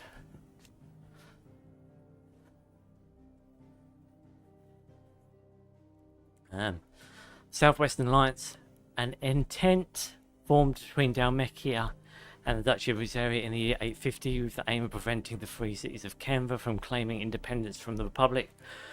While the alliance eventually became a three-way affair when Sambrek joined, bonds between the Dalmecs and the Rosarians remained particularly strong, with Rosaria sharing the secrets of vital techniques such as irrigation and the free flow of various diplomats between the two nations. I didn't know they were friends at one point. That's crazy. Wouldn't have thought it, would you? Anyway, Ghost of Yotai was supposed to be a sequel to Ghost of Tsushima. This second game was supposed to be better than the first, only because the main character is a girl boss. I mean, I don't know. I don't know if I'd call her a girl boss at this point. Nah, I mean, maybe. I mean, again, that's a hard thing to put on anything until you see the whole thing through, you know? Like, for example, I won't say anything's a girl boss until I've seen it, like, and the character isn't compelling and just wins at everything. I mean, yes, she's a girl boss in the sense that the player character is playing as her because she has to be a girl boss because you have to win. Otherwise, the game's over. I mean, technically, based on that explanation, Jin's a guy boss. You know, I mean, it all depends on how the narrative frames them and everything like that. I'm all about the revenge narrative. I like that. I like that flake. I've liked it when guys were doing it. Like, I mean, Man on Fire, like in film, that was a good one. Denzel Washington. I think you even had like Death Sentence with Kevin Bacon. I love revenge narratives. I love them. So, it's up my wheelhouse for her to kill as many people as possible in the most brutal way possible. Because I love a revenge story. I do. It's satisfying. I don't feel compelled by her plight just as yet, but then again, I've only played, 3 hours? So, it's difficult to say. That's my point. It's difficult to say at this point. The features are incredible. It does look amazing, I have to say. Like, visually, the game is stunning. And, yeah, some of the stuff in it, pretty cool as well. I'm looking forward to seeing where it goes. Hopefully, it will be good. But, yeah, I can't say it for certain until I've played it. That's why you have to play it, and then you've got an idea. You know, you criticise the product 100% after you've experienced it, or at least, you know, if you want to experience it. I mean, like I said, I don't judge people who think it's woke and don't want to play it for that reason. You know, as far as I'm concerned, you know, if that's one of the reasons for you, more power to you. I get why, because we've been woked to death over the past few years, but fundamentally, I'm still going to play the games I want to play, you know. So, you know, it is what it is. It's a slippery slope. Slippery slope indeed. But yes, like I said, it is what it is, guys. It's a real great game, though. Yeah, I think it's pretty good. Goji remembers I'm on the stream because I look for no woke video games, mainly from China, Japan, and South Korea. I know, Mr. X. I know your flavour. Goji, you maybe read my post on the previous stream of F16. I talked about nerdrotic new term groping distance. I've not heard. I remember you posting it. I remember reading the term. Yeah, okay. Games made in the East are usually more up my alley, so I have to agree, Mr. X, preferring those games overall. Yeah. I mean, this is the thing. With me though, it's not about where a game was made. It's fundamentally, is it good? You know. I mean, you can read into anything if it's woke or not. You know, if it's got a female character, you know, who's, I suppose, average looking, who, you know, I suppose isn't showing any cleavage on that. and walks in and kills people like with no effort and puts down men at every opportunity. I mean, that's my definition of a girl boss. You know, is there a little bit of that in this? Yeah. So far, yeah, there is some of that. But again, it's all whether or not the game is still good, despite those elements, you know, or, you know, when you consider those elements, does it bother you? Can you play the game and still enjoy it? You know, I would have preferred a sequel that was about Jin. I would have preferred that, but we didn't get that. We have to deal with what we got given. You know, it is what it is. If there's a shit bit in it that's absolutely woke, you can bet your ass I won't like it, and then I'll criticize them for it. You know, but yeah, it is what it is. But case by case, yeah, exactly. Gotta give stuff a chance. That's what I'm saying. You know, you've got to try it, and then you can be like, nah, this is shit. You know, because I can accept if the game's good, I can accept a great amount of shit. If I've enjoyed my time, even if it's sometimes got woke shit in it, you know, you can still enjoy it. It's whether or not it ruins the story or ruins everything about the narrative. I know the actress is one of these, I suppose, what's the word? Fuck. Oh my god, I'm running out of words today. Just like, you know, cool. Fucking hell, I can't even think of the word. Controversial. Yes, controversial. She's a controversial choice for the main protagonist. I get that. I understand that was a concern. I understand that assassination, whatever, sucker puncher in a lot of shit over their former employees and this, that, and the other. I get it. You know, but that's why I always say to people, you know, if you don't like it, then don't buy it. It's up to you. You know, everyone's got to make their own choice. With me, that kind of stuff doesn't really bother me. And ultimately, if I play it and I enjoy it, you know, and it doesn't really ruin the experience, that's a win. You know. Nerderotic is great. Love that guy. Yoshio sales are down almost 40% Ghost of Tsushima. An obvious sign, a woke video game that wants to cash in on the success of the original predecessor. Well, like I said, if it's bad, I will absolutely tell you guys. But yeah, we'll see where it goes. We'll see. Demekis Falls. A vast circular cavity carved from the Demekian coast. It is here that the mother crystals known as Demekis once stood. In the age of the fallen man, hoping to claim the power of the gods, they seized the crystal and attempt to gain entry to the ether-rich heart. Rather than attempt to fend off the assault, he instead responded by destroying the mother crystal and its heart. A great crater left behind standing as a reminder of man's hubris. Nice. Kingdom of Waloed, sole surviving nation in the Ash. Waloed has its capital at Stone here. Home to another crystal of Drake's Spine. It is ruled over by Barnabas Tharma, dominant of Odin and Warden of Darkness, who it transpires has formed an alliance with the mysterious being known as Ultima. Right. Literally, that first paragraph is just copy and pasted. After Ultima bought the Primogenesis, Tharma's combined force of Akashic soldiers and beastmen was deployed across Valisthea, tasked with sowing chaos and mayhem. That was the peace party that we saw walking around. They were just going out to have a party before getting into some blood. Stone here, capital of Kingdom of Waloed, located on the coast of Friggsharm, Ash's northernmost bay. Its mother crystal, Drake's Spine, sits just offshore and is connected to the city proper via a massive span that legends say required 100 years and an entire mountain's worth of stone to construct. Galahorn,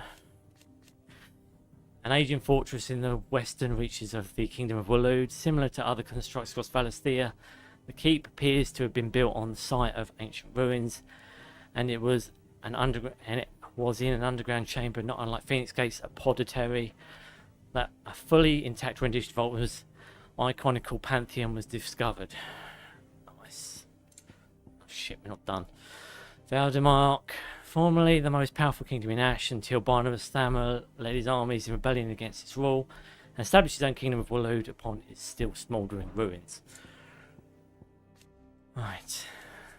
The Royal Knights of Waloed, King of Waloed's main battlefield forces, also known as the King's Guard. At Ultima's instruction, King Barnabas supplemented his ranks with orcs, creating a hybrid force which he duly dispatched to wreak havoc across Valisthea after the casting of Primogenesis. However, the better part of the King's army was doomed to end their days as mindless Akashic thralls. Nice. Taylor Swift, with a new cinema promotion for her album, beats the new movie Smashing Machine in US and Canadian cinemas. Dwayne Johnson's box office lowest earnings in cinemas. I'm going to see that on Friday. I think it looks good. I like A24. They usually make pretty good films. Well, on occasion. Yeah, I'm hoping to see... Well, it's been a while since I've been to the cinema. It'd be nice to see it. Yeah, I think a few people have... I remember watching Jeremy Johns, and he doesn't like it either. Eastla, a settlement situated in mining country in the centre of Waloed. The miners made homes among their excavations and lived there with their families. However, with the advent of the Arch, its residents disappeared, and now the village is all but deserted. I know what happened. They just all became Akashic, I assume, then. Not accounted for inflation, Smashing Machine is the lowest opening weekend grosser for Dwayne Johnson's box office. Really, lower than fucking the Fast movies, which was shit. Never understood why people go and see those shit films, but there we go. The Shadow Coast, the forbidding cliffs that line the Naldia Narrow on the ash side of the channel. Though viable ascents exist, their number are few and the path narrow and perilous. That said, they have more than once been used as a staging ground for convert incursions into the kingdom. Now the land above having been all but consumed by the blight, it is only the boldest of adventurers who dare set foot here. Yeah, well, I went there. I survived. Reverie, an impossibly tall tower in central Waloed that seems to pierce the very heavens. The few followers of the Circle of Malleus remaining on Ash believe it to have been built by the gods, who would one day pass their final judgment from its heights. It has long been considered hallowed ground whereupon mere mortals fear to tread. We'll find out. What else? Continent. Just general lore. A vast landmass situated in the Valisthean shores. Aside from the most intrepid traders, few have been known to brave the journey there or back, for which reason the character and customs people remain a mystery to most. Legends claim that remnants of the fallen fled thither from the twins when their civilization collapsed, but even the most bookish continental would be hard-pressed to explain what became of them in the intervening millennium. Alright. Silverspeak Consortium, one of the largest, most prestigious trading houses in Almechia, who sought to scout Eloise. Their mercantile operations extend far beyond the borders of the Republic. As Eloise learned they were stepping in at the last moment to purchase the bearers, for which the Crimson Caravan had long been bargaining with the army, sell them on to the trader from the outer continent. In truth, they had been interested in the trade from the very start, and only withheld making their own offer as a courtesy to Eloise, one that was rescinded after she failed to respond positively to their offer to her. Yeah, they jumped in and snapped a win out.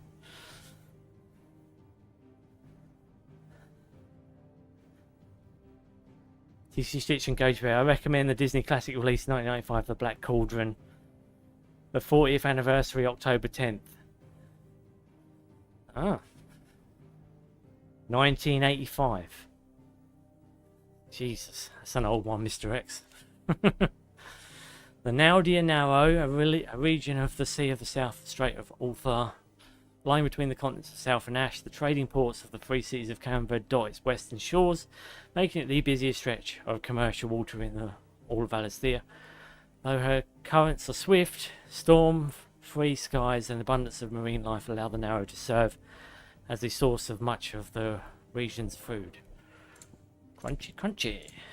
Right, Southern Isles, nation once based on an archipelago of the seas to the south of Valisthea. It maintained a healthy trading relationship with Dhalmekia and the free cities of Canberra, where its medicines, which employed plants found only upon the islands, were particularly prized. Unfortunately, the gradual incursion of the blight destabilised and eventually destroyed this society entirely. Shit. Okay. Drake's Horn. Mother crystal which stood in the southern ash, an area now lost to the blight. The fall of Drake's Horn left Drake's spine, the only mother crystal on the continent, sparked a decades-long conflict for control of its ethereal bounty.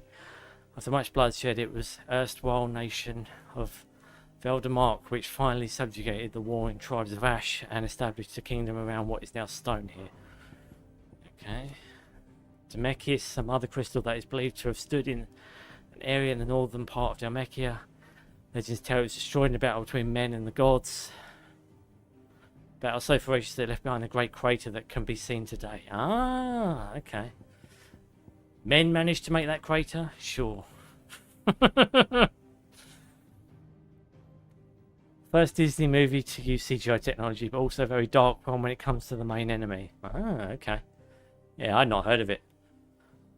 War of the Magi, one of the many great conflicts waged near the end of the Age of the Fallen, in which mankind, fielding fantastical clockwork armies fueled by powerful magics, fought for control of the mother crystals. This, however, worked to hasten the drain of the ether from the land and thereby give rise to blight. By the time the fighting had eased and peace was restored, the wounds suffered by both humanity and the land had grown so deep to heal, and civilization began its slow yet inevitable march into darkness.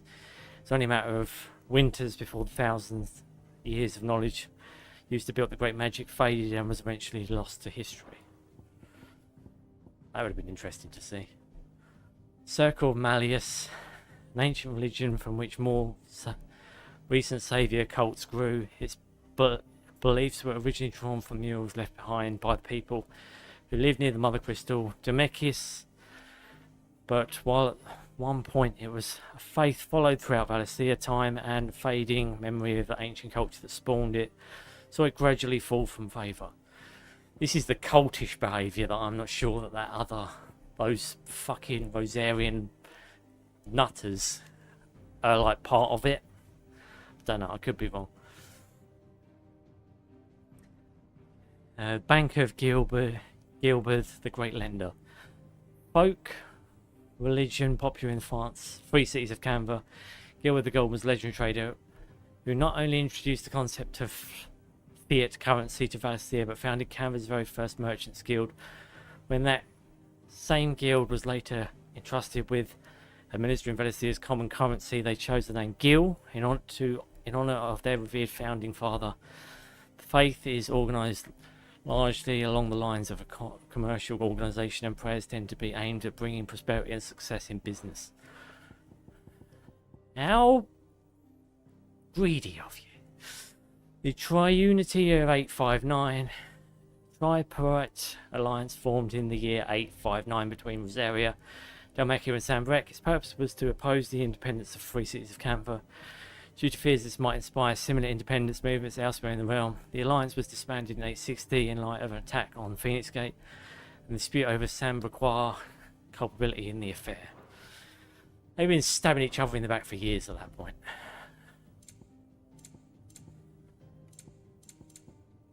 Jesus Christ. Okay. Taylor Swift, the official release party of a showgirl estimated 33 million, and USA and Canada 46 globally. Nice. Nice, mate. Thinking of Disney, Mr. X, Pirates of the Caribbean fell off a cliff. That was probably the only other self-made franchise that had blockbuster material potential, and they messed it up. They mess up everything. I mean, it's Disney we're talking about here. They can't keep out of their own way. They had the fucking Star Wars brand and ruined it. I mean, Smashing Machine, 6 million USA and Canada, and no international owners in cinemas. Classic flop. Well, as long as it makes its money back. Depends how much it spent. You know, depends how much was spent on it, really. The inner sanctum, sacred chambers in which the hearts of the mother crystals are enshrined, erected far before the time of the Fallen, when humanity was still in its infancy. Their original purpose was to simply provide protection for the fragile cause. As time passed, however, they were slowly transformed into places of worship. Yeah, lovely. The Glasenheim Wall, a vast. This is the thing that Odin put up, isn't it?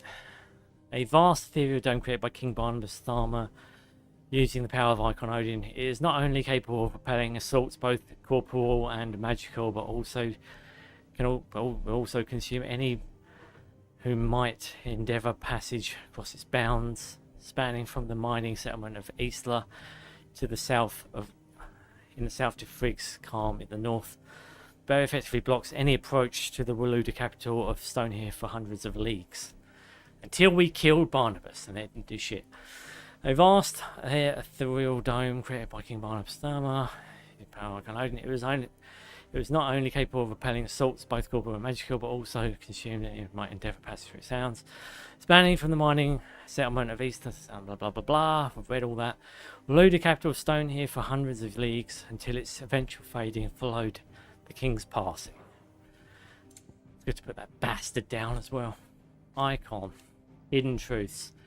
Shattered aspects of Ultima's power given flesh by human hosts. It is the two wardens of fire, Phoenix and Ifrit, who together comprise his perfect form. The icons of the lesser elements serving sacrifices to Mytha's altar in order to test and bolster the vessel's strength. Yeah, they have to merge. That's why Ultima didn't kill Joshua then. The unbranded. Most bearers are identified soon after birth and marked with the slave brand, but a fortunate few are not and remain unbranded. An unbranded bearer can live like any other man or woman so long as their knack for magic remains a closely guarded secret. Should it be revealed, however, they are denounced as liars and impostors and dealt the severest punishment. Yeah, that's nice of them. Budget 50 million, Smashing Machine 6 million.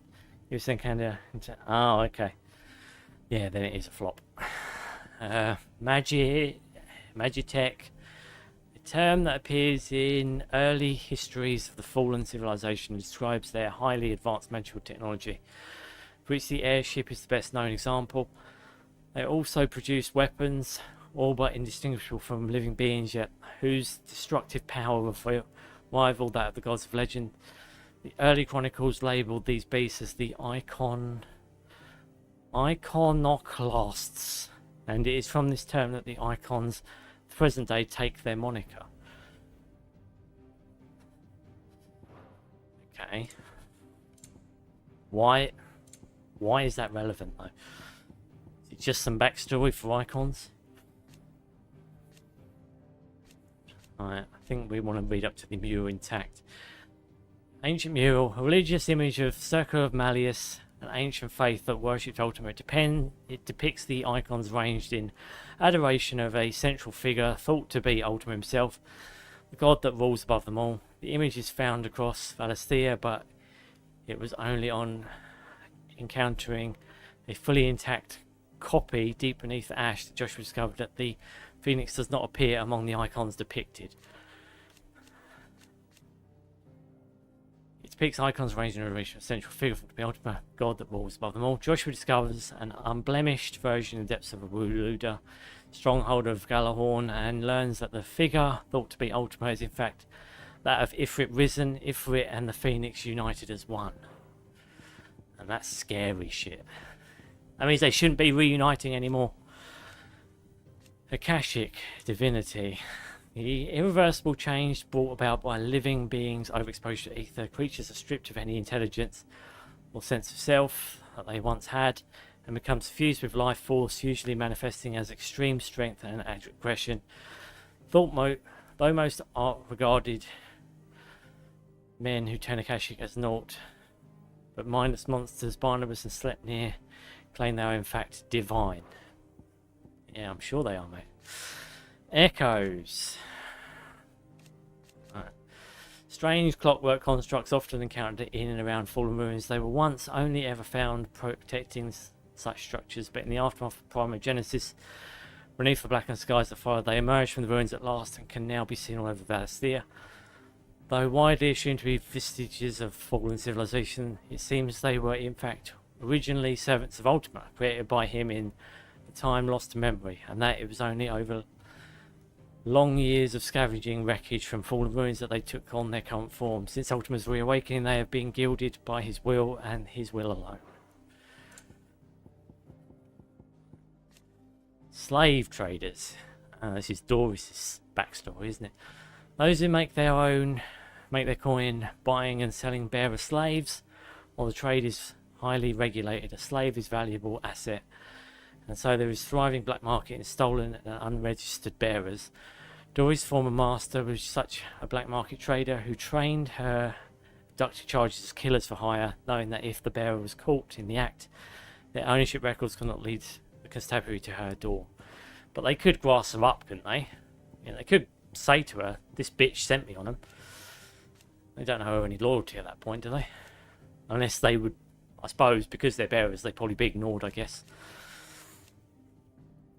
The Enterprise, the Hideaway's mithril engine-powered flagship, designed by the father and daughter team of Cidolphus and Telemon to serve as the last hope for humanity. Should all Valisthea be lost to the blight, Mid recruited a team of shipwrights and supervised the secret construction of a ship in Telemon Ironworks on the outskirts of Canberra, which we've never been to, with little help from Byron Rosfield's bottomless purse.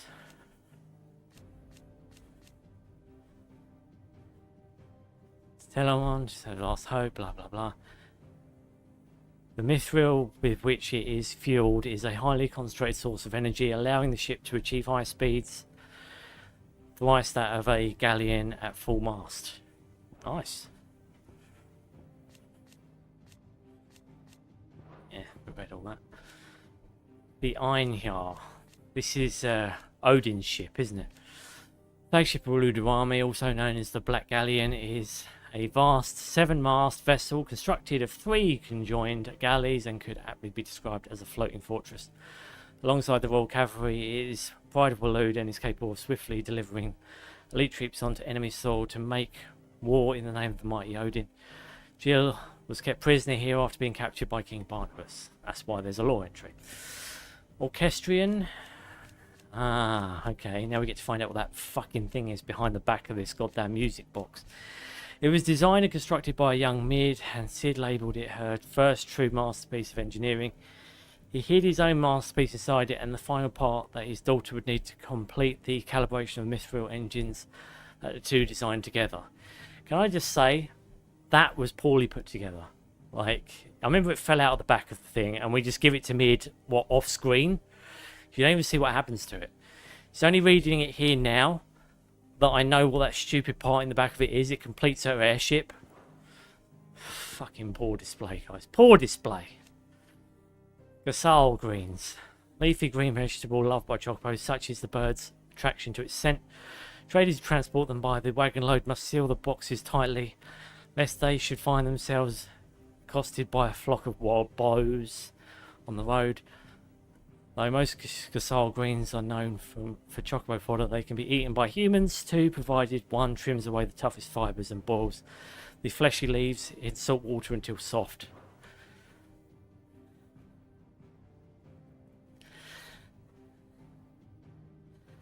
Mid's missions are mid. I 100% agree with you. They just seem to fall out of nowhere, like a shit out of a fucking bull's arse. I swear to God, it's just terrible. Slave trader waifu with no name, even in Ultima 16. Yeah. I mean, there's just some quests that they just clearly didn't fill in, did they? They put them in as afterthoughts and was like, right, we'll just write a loose lore entry around it, explaining what happens, and then bang. Botany and the Deadlands. The Deadlands are true to their name in that no plant nor animal can survive for long in land swallowed by the blight. At least that is without effort and ingenuity. Sid's hideaway, Bohemil and Martel found success in growing crops in Deadland soil, and others continue their legacy in the new hideaway. Mid's filters, for instance, make the blackened waters of the mere fit for human consumption and such, and much to Nigel's relief, irrigation. Yeah, you see, that's what makes me think we're building a kind of arc. Like, our place is going to be where everyone, like when the world's destroyed, everyone kind of goes to, because it's the thing that brought the world back to not having to rely on mother crystals. Now, a slave trader wife who is a sentence only Mr. X would say, absolutely. You already know him too well, Bob. The Annals of Moss Chronicler, scholar of Valisthean history, and noted for his singular insight indeed. Moss's journal is one of the few histories to speak at any length concerning the ancient circle of Malleus and the creature they worshipped as their god, Ultima. Both Moss and his journal were all but removed from public life at the insistence of rival scholars, but at Joshua's request, the Undying were able to track down a copy of the prized tome. Nice. What else can they get their hands on? Slave trader waifu is former master of young Doris waifu in sword. I know, Mr. X, I know. Mythos. Here we go. The name by which Ultima addresses Clive, it appears to be his title for the vessel of limitless power. He means to make of the young Lord Marquess. Being identified to Clive as the Mythos is long sought by virtue of his awakening as the dominant Ifrit and having the power to absorb the ether of other icons. What was named for the vessel of limitless power that has long awaited. He identifies Clive as his mythos. He identifies Clive as this mythos by virtue of his awakening as the dominant Ifrit, having the power to absorb the ether of other icons. Ultimately manipulates his servants into pitting Clive against the other dominants that he might drink of their strength and bring mythos closer to perfection.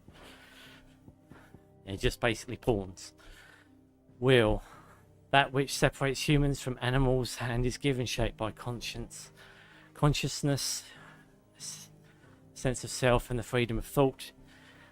Even when one is deprived of other freedom, it is one's will that drives the pursuit of true liberty. To Ultima, however, human will is a sickness that prevents them from taking their proper divine form, that of a Kashik, who blindly serves his own purpose. To this end, he casts primogenesis, transforming much of this humanity into his soulless servants. Bonds of consciousness. Fellow fleeing that binds a person, those they love, and those who love them. So long as these bonds remain strong, so too does humans' grip on their will. Ultima casts primogenesis in order to sever these bonds of consciousness, that humanity might lose their wills and turn Akashic, and that his vessel might be perfected. See, I took when he said that to mean that he was just going to target Clive and kill everyone around him that he loved. But he doesn't actually kill anyone. He just kills random people in different villages by turning them Akashic, right? Effect on the land. A spell cast by Ultima that cast a rolling pall over all Valisthea. The unbalance in the ether that resulted not only sapped the potency of crystals and magic in those lands that remained livable, but filled the rest not only with his glowing thralls, but with aether floods turning men and beasts into mindless, merciless Akashic. Yes. What's changed here? But filled the rest with floods turning. Yeah. All to sap the wheels of mankind and make all of humanity into his soulless servants. Yes. Blah blah. The Arch, the dark, ill-omened skies unleashed when Ultima brought about primogenesis. The word arch, is used only on Ash, when the coming of the cursed skies has long been foretold as the harbinger of the end of all things. That's what's making me think it was over as well. The skies have changed colour.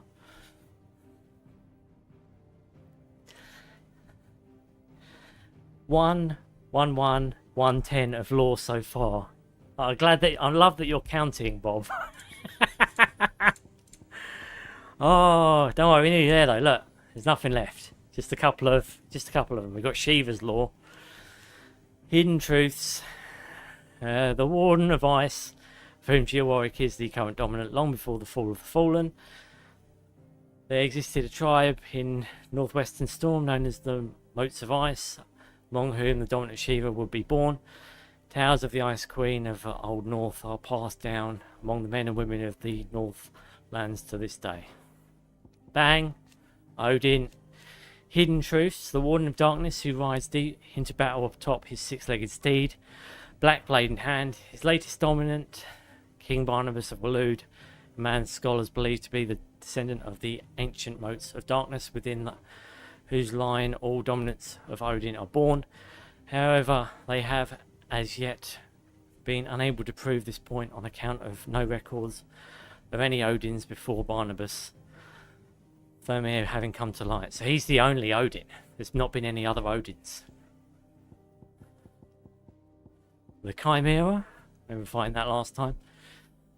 That there might exist a creature so terrible, so twisted in the tricephalic horror that is the Chimera, is a striking reminder of the madness of whatever deity first whispered to life into them. It is not enough that the winged demons are both astonishingly aggressive and adept at the manipulation of ether, they are also able to wield their influence over other beasts, commanding them like a field marshal might his regulars. Fortunately, they are seen only rarely and only deep in the deserts of Dalmekia. And we've killed one. I think that's it. Law done! And without drinking fluids, only reading the telephone book of FF16, Bob. I know. I should be awarded a medal, guys. I should be awarded a medal for being so loyal to you all. Mid said I can ride the Enterprise next. I did good, guys. I did good. There you go. You see, law reading done for now until the next batch of law reading. Let's be honest, there's going to be more law reading.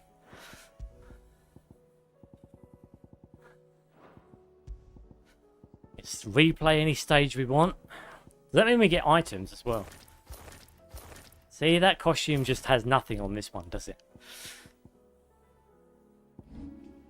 Custom weapons. Oh, done. Clean that one up. Stew's awfully thin these days. What do you expect? Farmers are I feel like I'm at church, and this is great. Stitch is our preacher. I'm preaching it to you guys. You love it. You love my law reading. Oh dear me. Oh, we got a sign, Master's Rest signboard.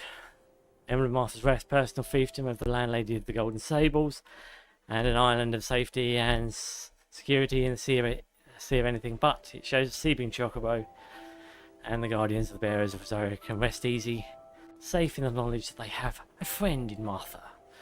A friend in Martha. Crimson Caravan sideboard. I love that they just give these signboards away. Just like, here, Clive, have it. The emblem of the Crimson Caravan porters of wide renown based on the market town of Boklad. Depicts a laden chocobo after the death of her brother and confidant. Theodore Eloise chose to continue the work they had begun, together freeing bearers from slavery just as they had freed him so many years before. Booyah. What else we got? Courage to fight. What happened in Eastpool with the bearers and the guardians has been a long time coming, and I'm proud that we could finally happen here in Rosaria. Duchy of old may be no more, but Archduke Elwin's dream still burns in the hearts of many, and it is through victories such as these that the fire will spread. This is only the beginning, Clive, but a fine beginning it is. Eloise, in loss, there will be found. That's meant to be poetic, isn't it? There will be done. It's hard to believe Theo is gone. Every morning I wake, I expect him to be there in the stables, watering the birds, already in the packs, yet he is not, and it is everything I can do not to fall to my knees and weep. Still, I know I have to move on, but that doesn't mean I have to forget. My brother and I built all we have here together, so as long as I have the caravans, he will ever be with me. And I shall honour him in death by carrying on what he strove for in life. That is what I choose. Boom. Done and dusted. Bob, with your recent replies, you have earned the position of my deputy. Helping tcgstitch. Keep close eyes on tcgstitch from now on. Mr. You can count on me. Yeah, there you go. Welcome to the fold, Bob.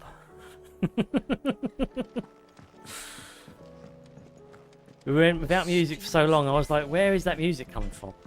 It's you guys were entranced by my amazing reading ability. That's what you were entranced by. So you know, don't, you know, you haven't all got to beg for me to read for you again. I'll do it for free next time as well.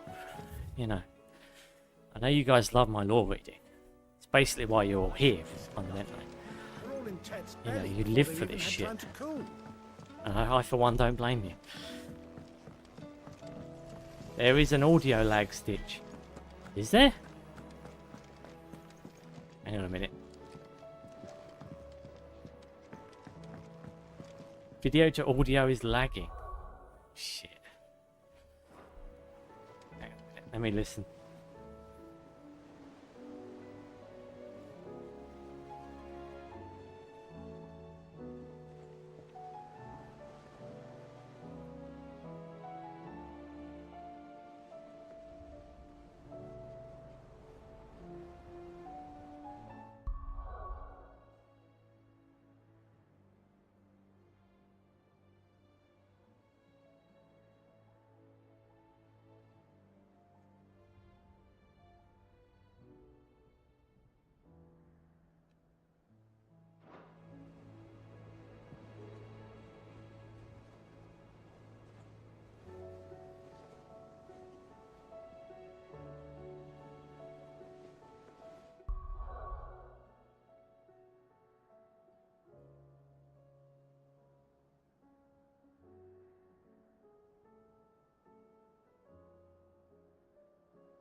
Oh yeah, there is one.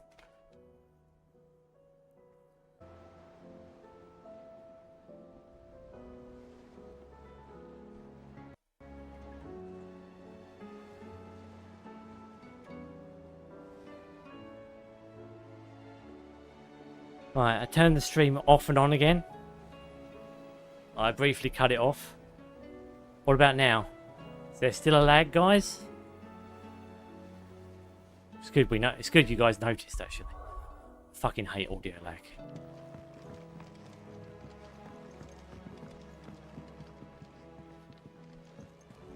You noticing the lag now?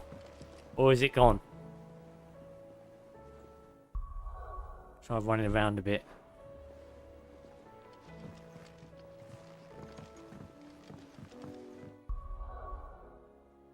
Still a lag. Great. All the time I've been watching, there are very few times of technical difficulties. Yeah, but it does happen. It's just annoying when it does, because it's like, fuck's sake, like 7 seconds. Right, I'm going to turn off OBS and turn it back on again.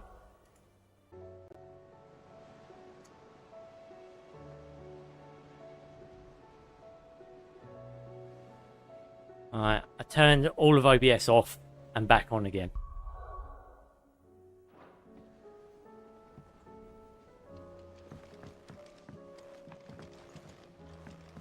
I should have fixed it. It's good now. Good, okay. Fucking weird. Glad you noticed. That could have, yeah, that would have fucked some shit up. Glad you guys are on the ball. Fucking hell. Shit could have gotten really bad there. Right, okay. Open back up my fucking output so I can see what's happening. Hate it when that shit happens. It's fucking annoying. Alright. The audio and video is in sync. Good, good. Music in the game has been turned down automatically to not drown out tcgstitch reading of FF16 phone book. Exactly.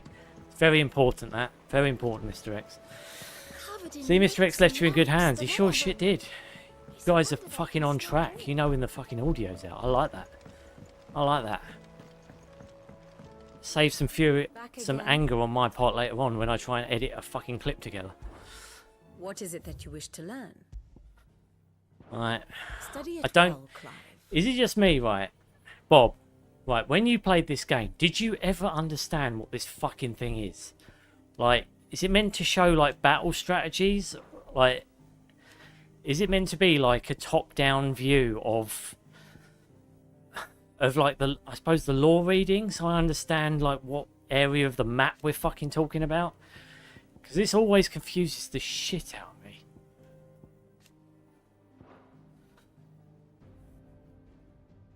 I love this feature, to be honest. It showed what factions were battling. To me, it just looks confusing.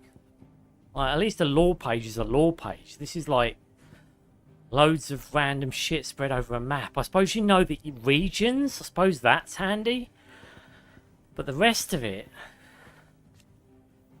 Crystalline Dominion's really fucking small. I mean, at least you know, I suppose, the geography, but fuck. It's the other shit that confuses me. The Northern Territories. There's nothing there, is there now?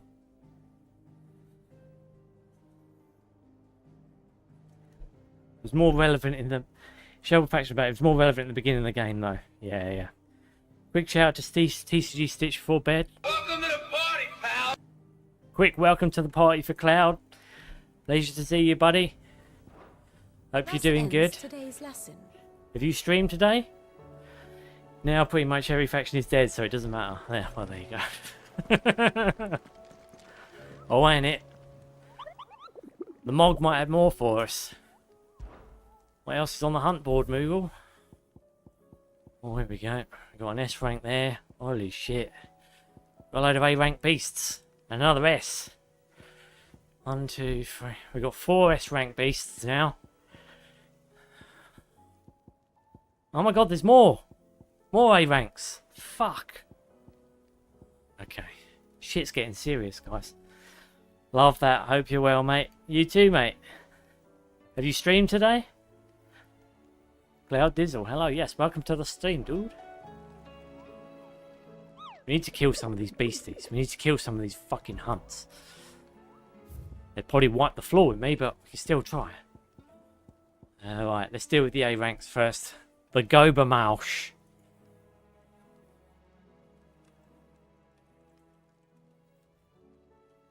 Gobermausch.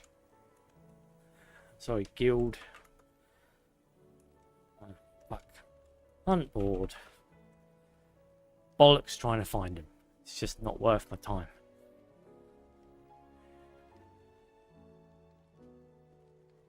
The fight is the challenge, not finding them. That should be the easy bit.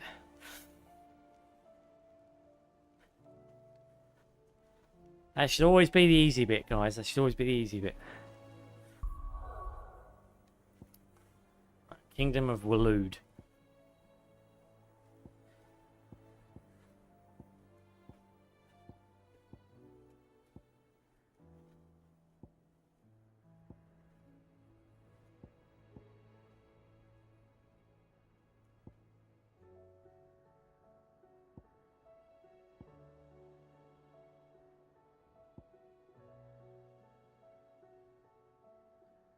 So I think we just got to go here, haven't we?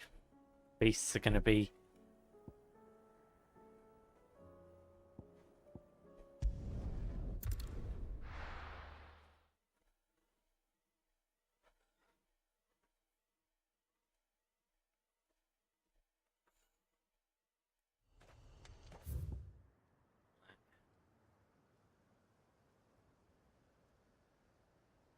He is in here, apparently.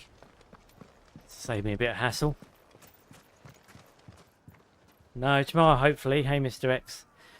What are you going to be streaming, Cloud? What are you playing now? Are you doing any playthroughs, or are you just doing one and dones?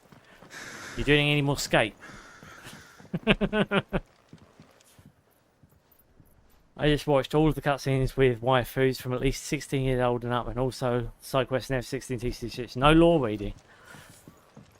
Well... I'm sorry that you didn't find my lore reading up to scratch, Mr. X. I am really offended right now.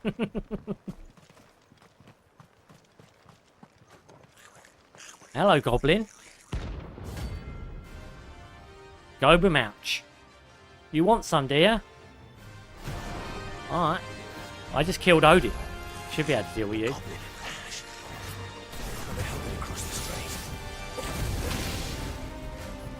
And I've got Joshua with me as well.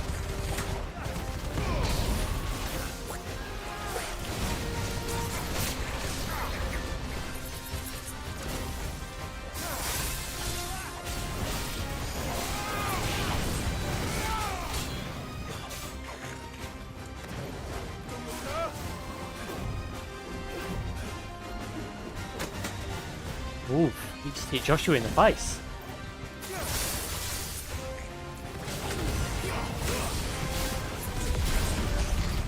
Oh!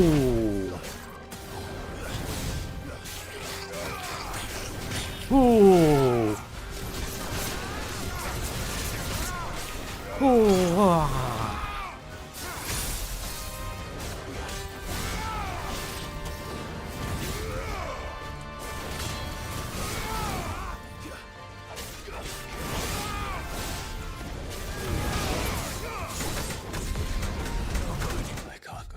Jesus Christ.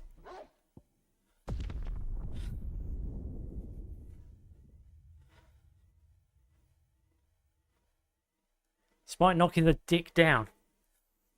Can't get in his spinning attack, otherwise it's game over.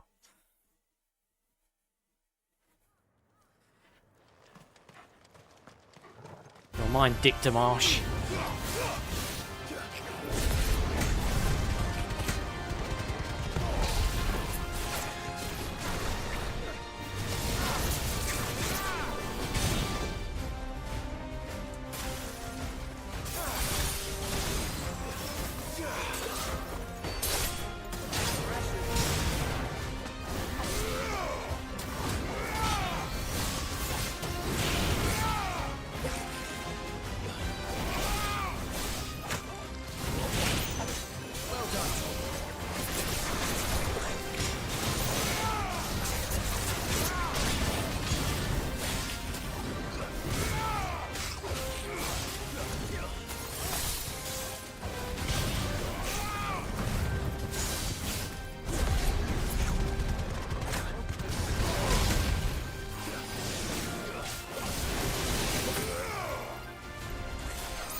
And you go, biatch!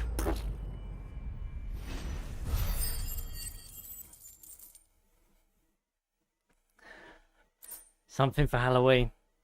Oh, okay. Survival horror flavoured then, Cloud? But you love lore, Mr. X. He does. He does love it. He's just being difficult. He loves it really. So goes there, but you're wrong. I like waifu Jill in FF16. And you love all the lore associated with her, Mr. X. So that is loving her. See? You see that? L's in the chat. No one was chanting me on, so that's why I died. It's as simple as that. You guys weren't chanting loud enough. Use clap clack fluken, new ability from Odin. This music. I would use clap clack flogan, but yeah. I don't know. I don't want to mess up a good thing. I've got a system that kind of works somewhat. Although I'm still trying to figure out how the teleportation ability works. Give me one ability at a time. I can't learn a whole moveset. It's not going to work that way.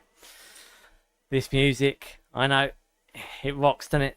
W's in the chat. I said in German, reading is essential to Stitch's sexuality. Fucking weird, guys. Alright, formative battle horn. As goblin communication seems limited to a painful cacophony, throaty grunts and raspy wheezing, the beastmen will often employ carved horns such as this one to send messages over long distances. You're dead, goblin. Go to hell. That's what I think of your shit, son. Alright. Let's go and top back on potions just in case I need it. Mr. X wants me to start studying Odin's fucking moveset. Clack, clack, kluken. That's not going to happen.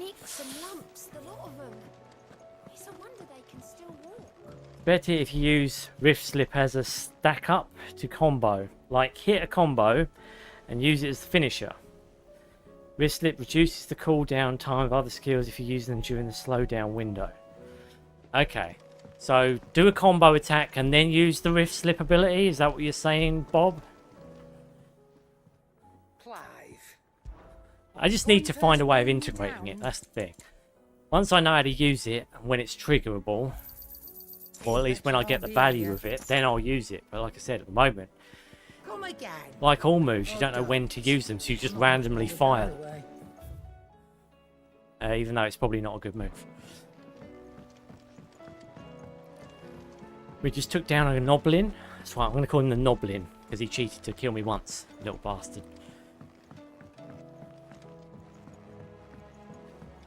It is wind-up cheese punches to knock me over. Bastard! Bastard Goblin! Alright, what else have we got? There's one down. Scratch one grub. Beagle. Okay. Beagle. Where's this little bastard then?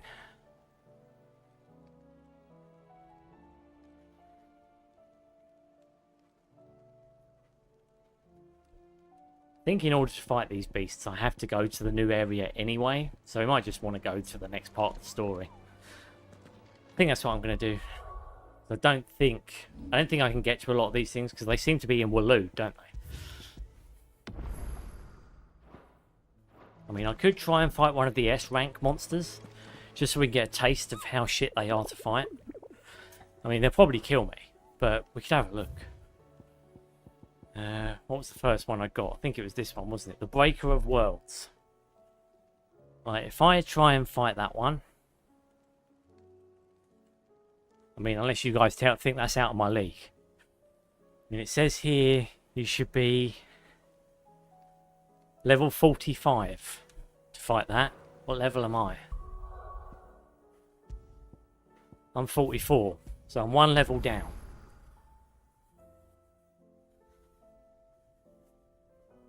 Don't feel bad, even I didn't know the potential of Wrist Slip, how to use it until my second playthrough. Yeah, exactly. It's just trying to find a way of integrating these things. That's the thing, isn't it? I just say progress a bit in the story first. Okay, alright. If that's what you think, let's do that then. We can fight the S-rank beasts in the next part. Let's go then. Let's do it. Let's see what's going on for the next, 19 minutes? 18 minutes. Peace, chat. Have a good one, Cloud. Thanks for joining us, dude. Alright, I've got to do the big run back. The famous run. It's alright. Hopefully it will let me have my chocobo. Will it? I get to use my chocobar. Take care, Cloud. Look after yourself, dude. I'll make sure I keep an eye out for your stream tomorrow. I'll be working, but I'll poke my head in and have a little look at whatever you're streaming. It better be something scary. I want to shit my pants. Bye, Cloud. Take care.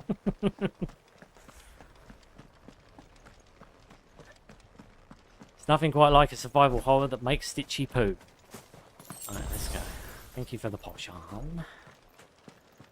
Can I not summon the chocobo? Oh, I can. Good. Let's do that then. I'll speed some shit up. Hallelujah. Boom. Keep trying to press the R stick in because I'm so used to how the chocobos control in fucking Remake and Rebirth.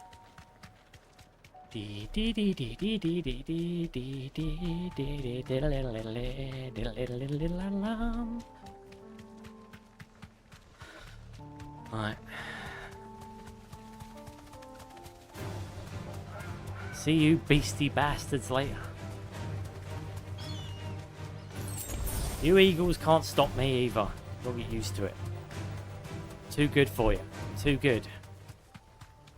Avoiding combat.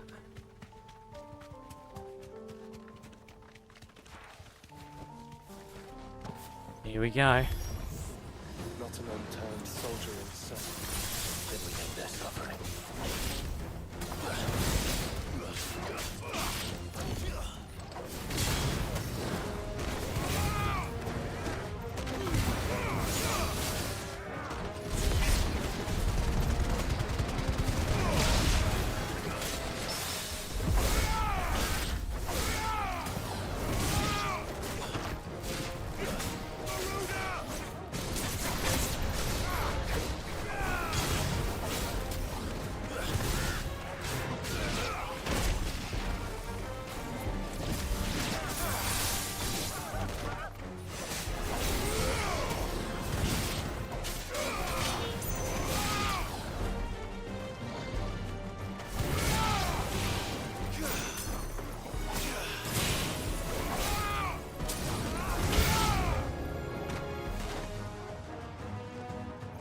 On in, boys.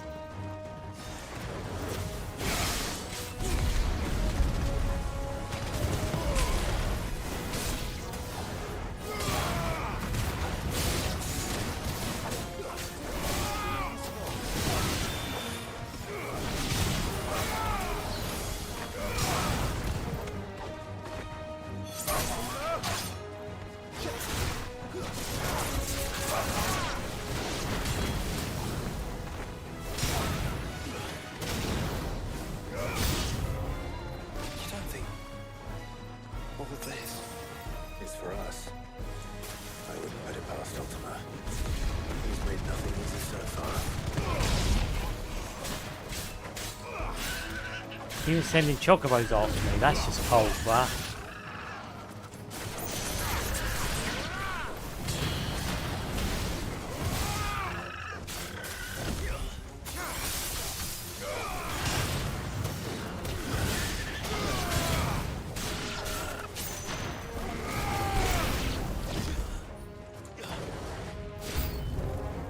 Next. Joshua, can you go on? I have a choice.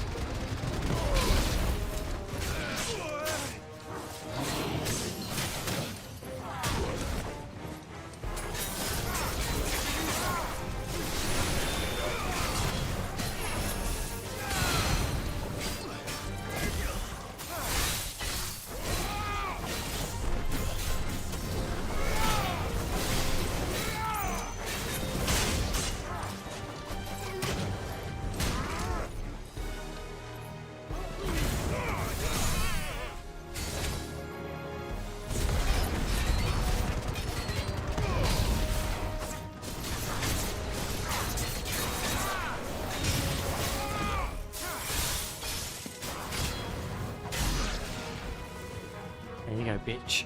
Next.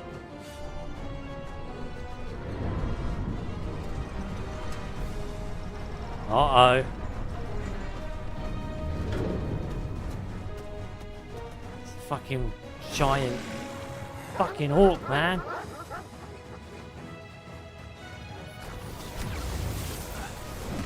Sure. This one's bigger than the others. And leaner, by the look of it.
Dead orc.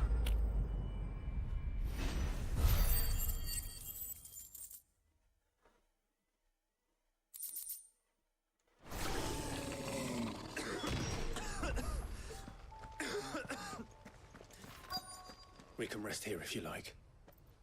Don't worry, I'll be And fine. Joshua's getting weakened. That's not good.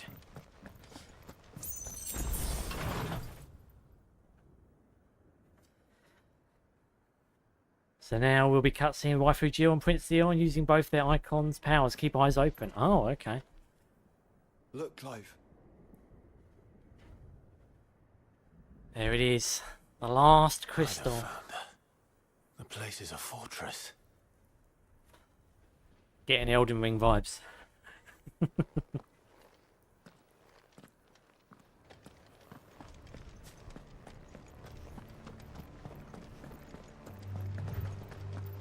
I'll run all the way down there.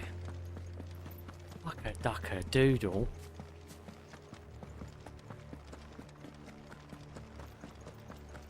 Need to get the chocobo out again, because we've got to run about 300 miles. That distance is anything to judge by.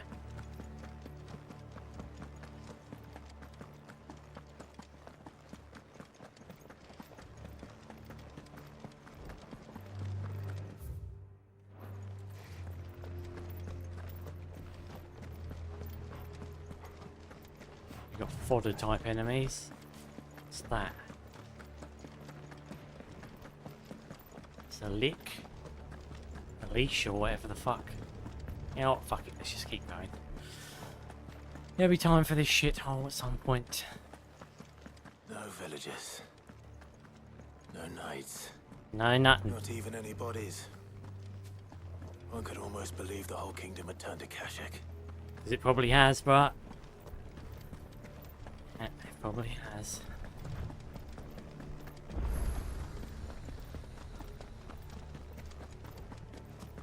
Look at that. Ether floods everywhere.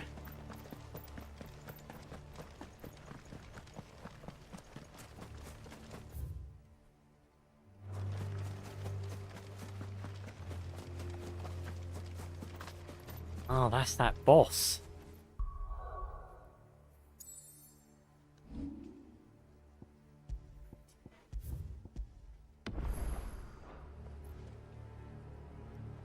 I don't know, do we dare give it a go for the final few minutes? The Bygol. Do we dare? Yes, we dare. Plus, I got some help.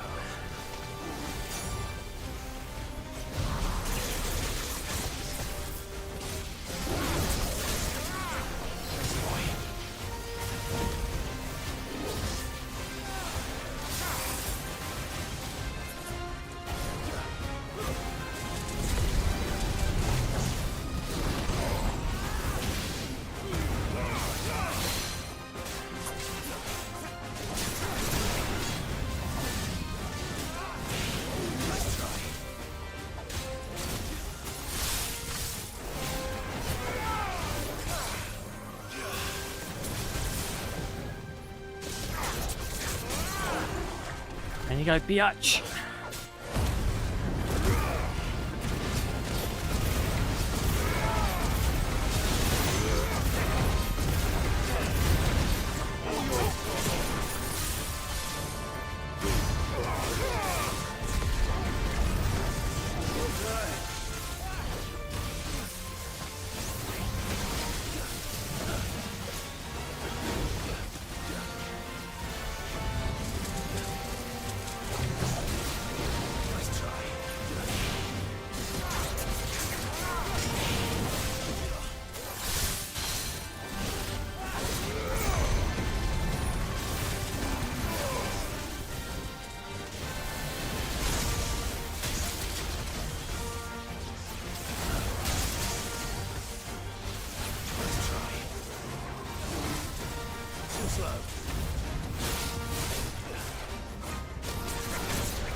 Down you go, biatch.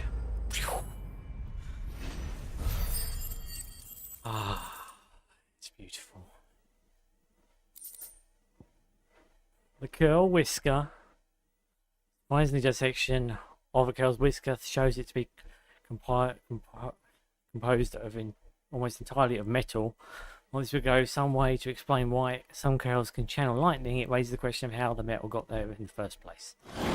Probably sheared from a sword. Let's hope it was the last of its kind.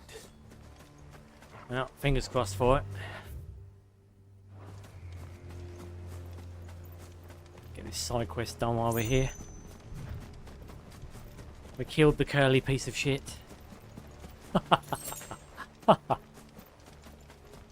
Yes.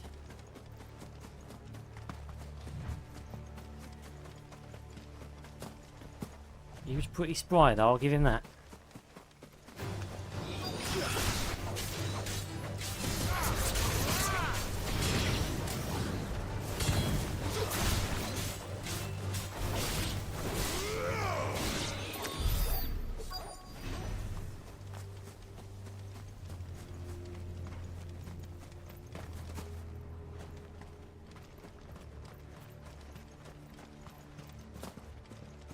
Have to be up here, innit?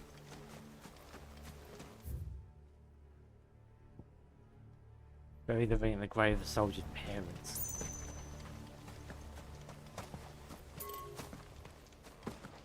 Alright, we're out the region. Maybe it's up here.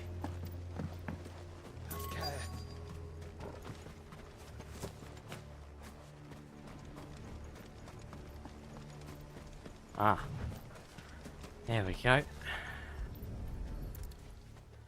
Job done. W. Fuck yes.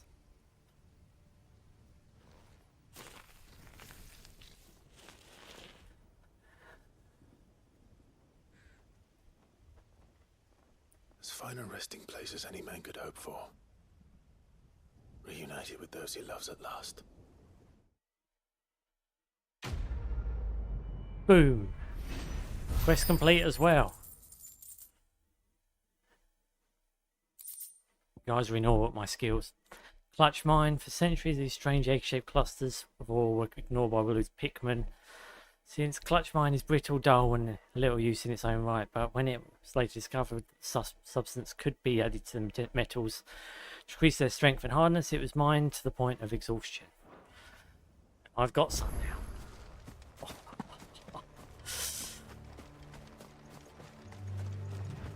Right.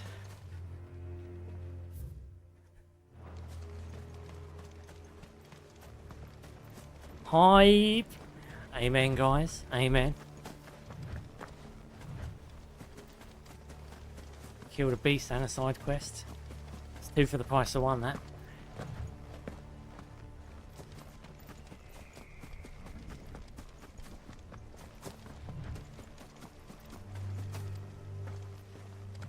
Alright, I'm almost remiss to go further because we might get into a cutscene. So, I think this will be where we call it, guys. Right here. Make sure I save the journey. Another person down. Good job. Right. Thank you for joining me, guys. I appreciate you as always. Thank you for stopping by. Oh, fuck off. Swear to God, the watch gets on my fucking nerves. Right. Thank you for joining me, Ben, Mr. X, Bob. Thanks, Bob, for your help, as well as you, Mr. X. Appreciate it. Same with you, Coach. Good to see you, dude. Lady, thanks for stopping by. Appreciate you stopping by as well, Ben. I said Ben, didn't I? Ah. Short memory, guys. Short memory. Thanks for helping me correct my fucking lag issues as well. That could have been a rocky second part, couldn't it? Fuck knows when that started happening. Anyway. I think that's everyone who stopped by. Oh, and Cloud. Of course, Cloud. Thanks for stopping by too, Cloud. Looking forward to your stream tomorrow, guy, dude. And yes, as well as anyone else who stopped by and gave me a view or lurked, I appreciate you. Really appreciate you stopping by and giving me your time. And again, if you enjoy my content, please throw a like and subscribe my way, as it really does help my channel grow and flourish. Alternatively, you can find me on Twitter at @HelloStitch, posting various news and updates. With that said, I'll see you guys on Wacky Wednesday for part 24. Where we will actually be going to that monstrosity to tackle the last fucking crystal, so help me God. Please let it be the last one. I thought the last one was the last one, it turns out it's not. But yes, bye guys. But Ed and my on picture. Mate, there's nothing about her that warrants her being on the picture for the next part. She's irrelevant to this quest. We'll put the picture of the castle in or something.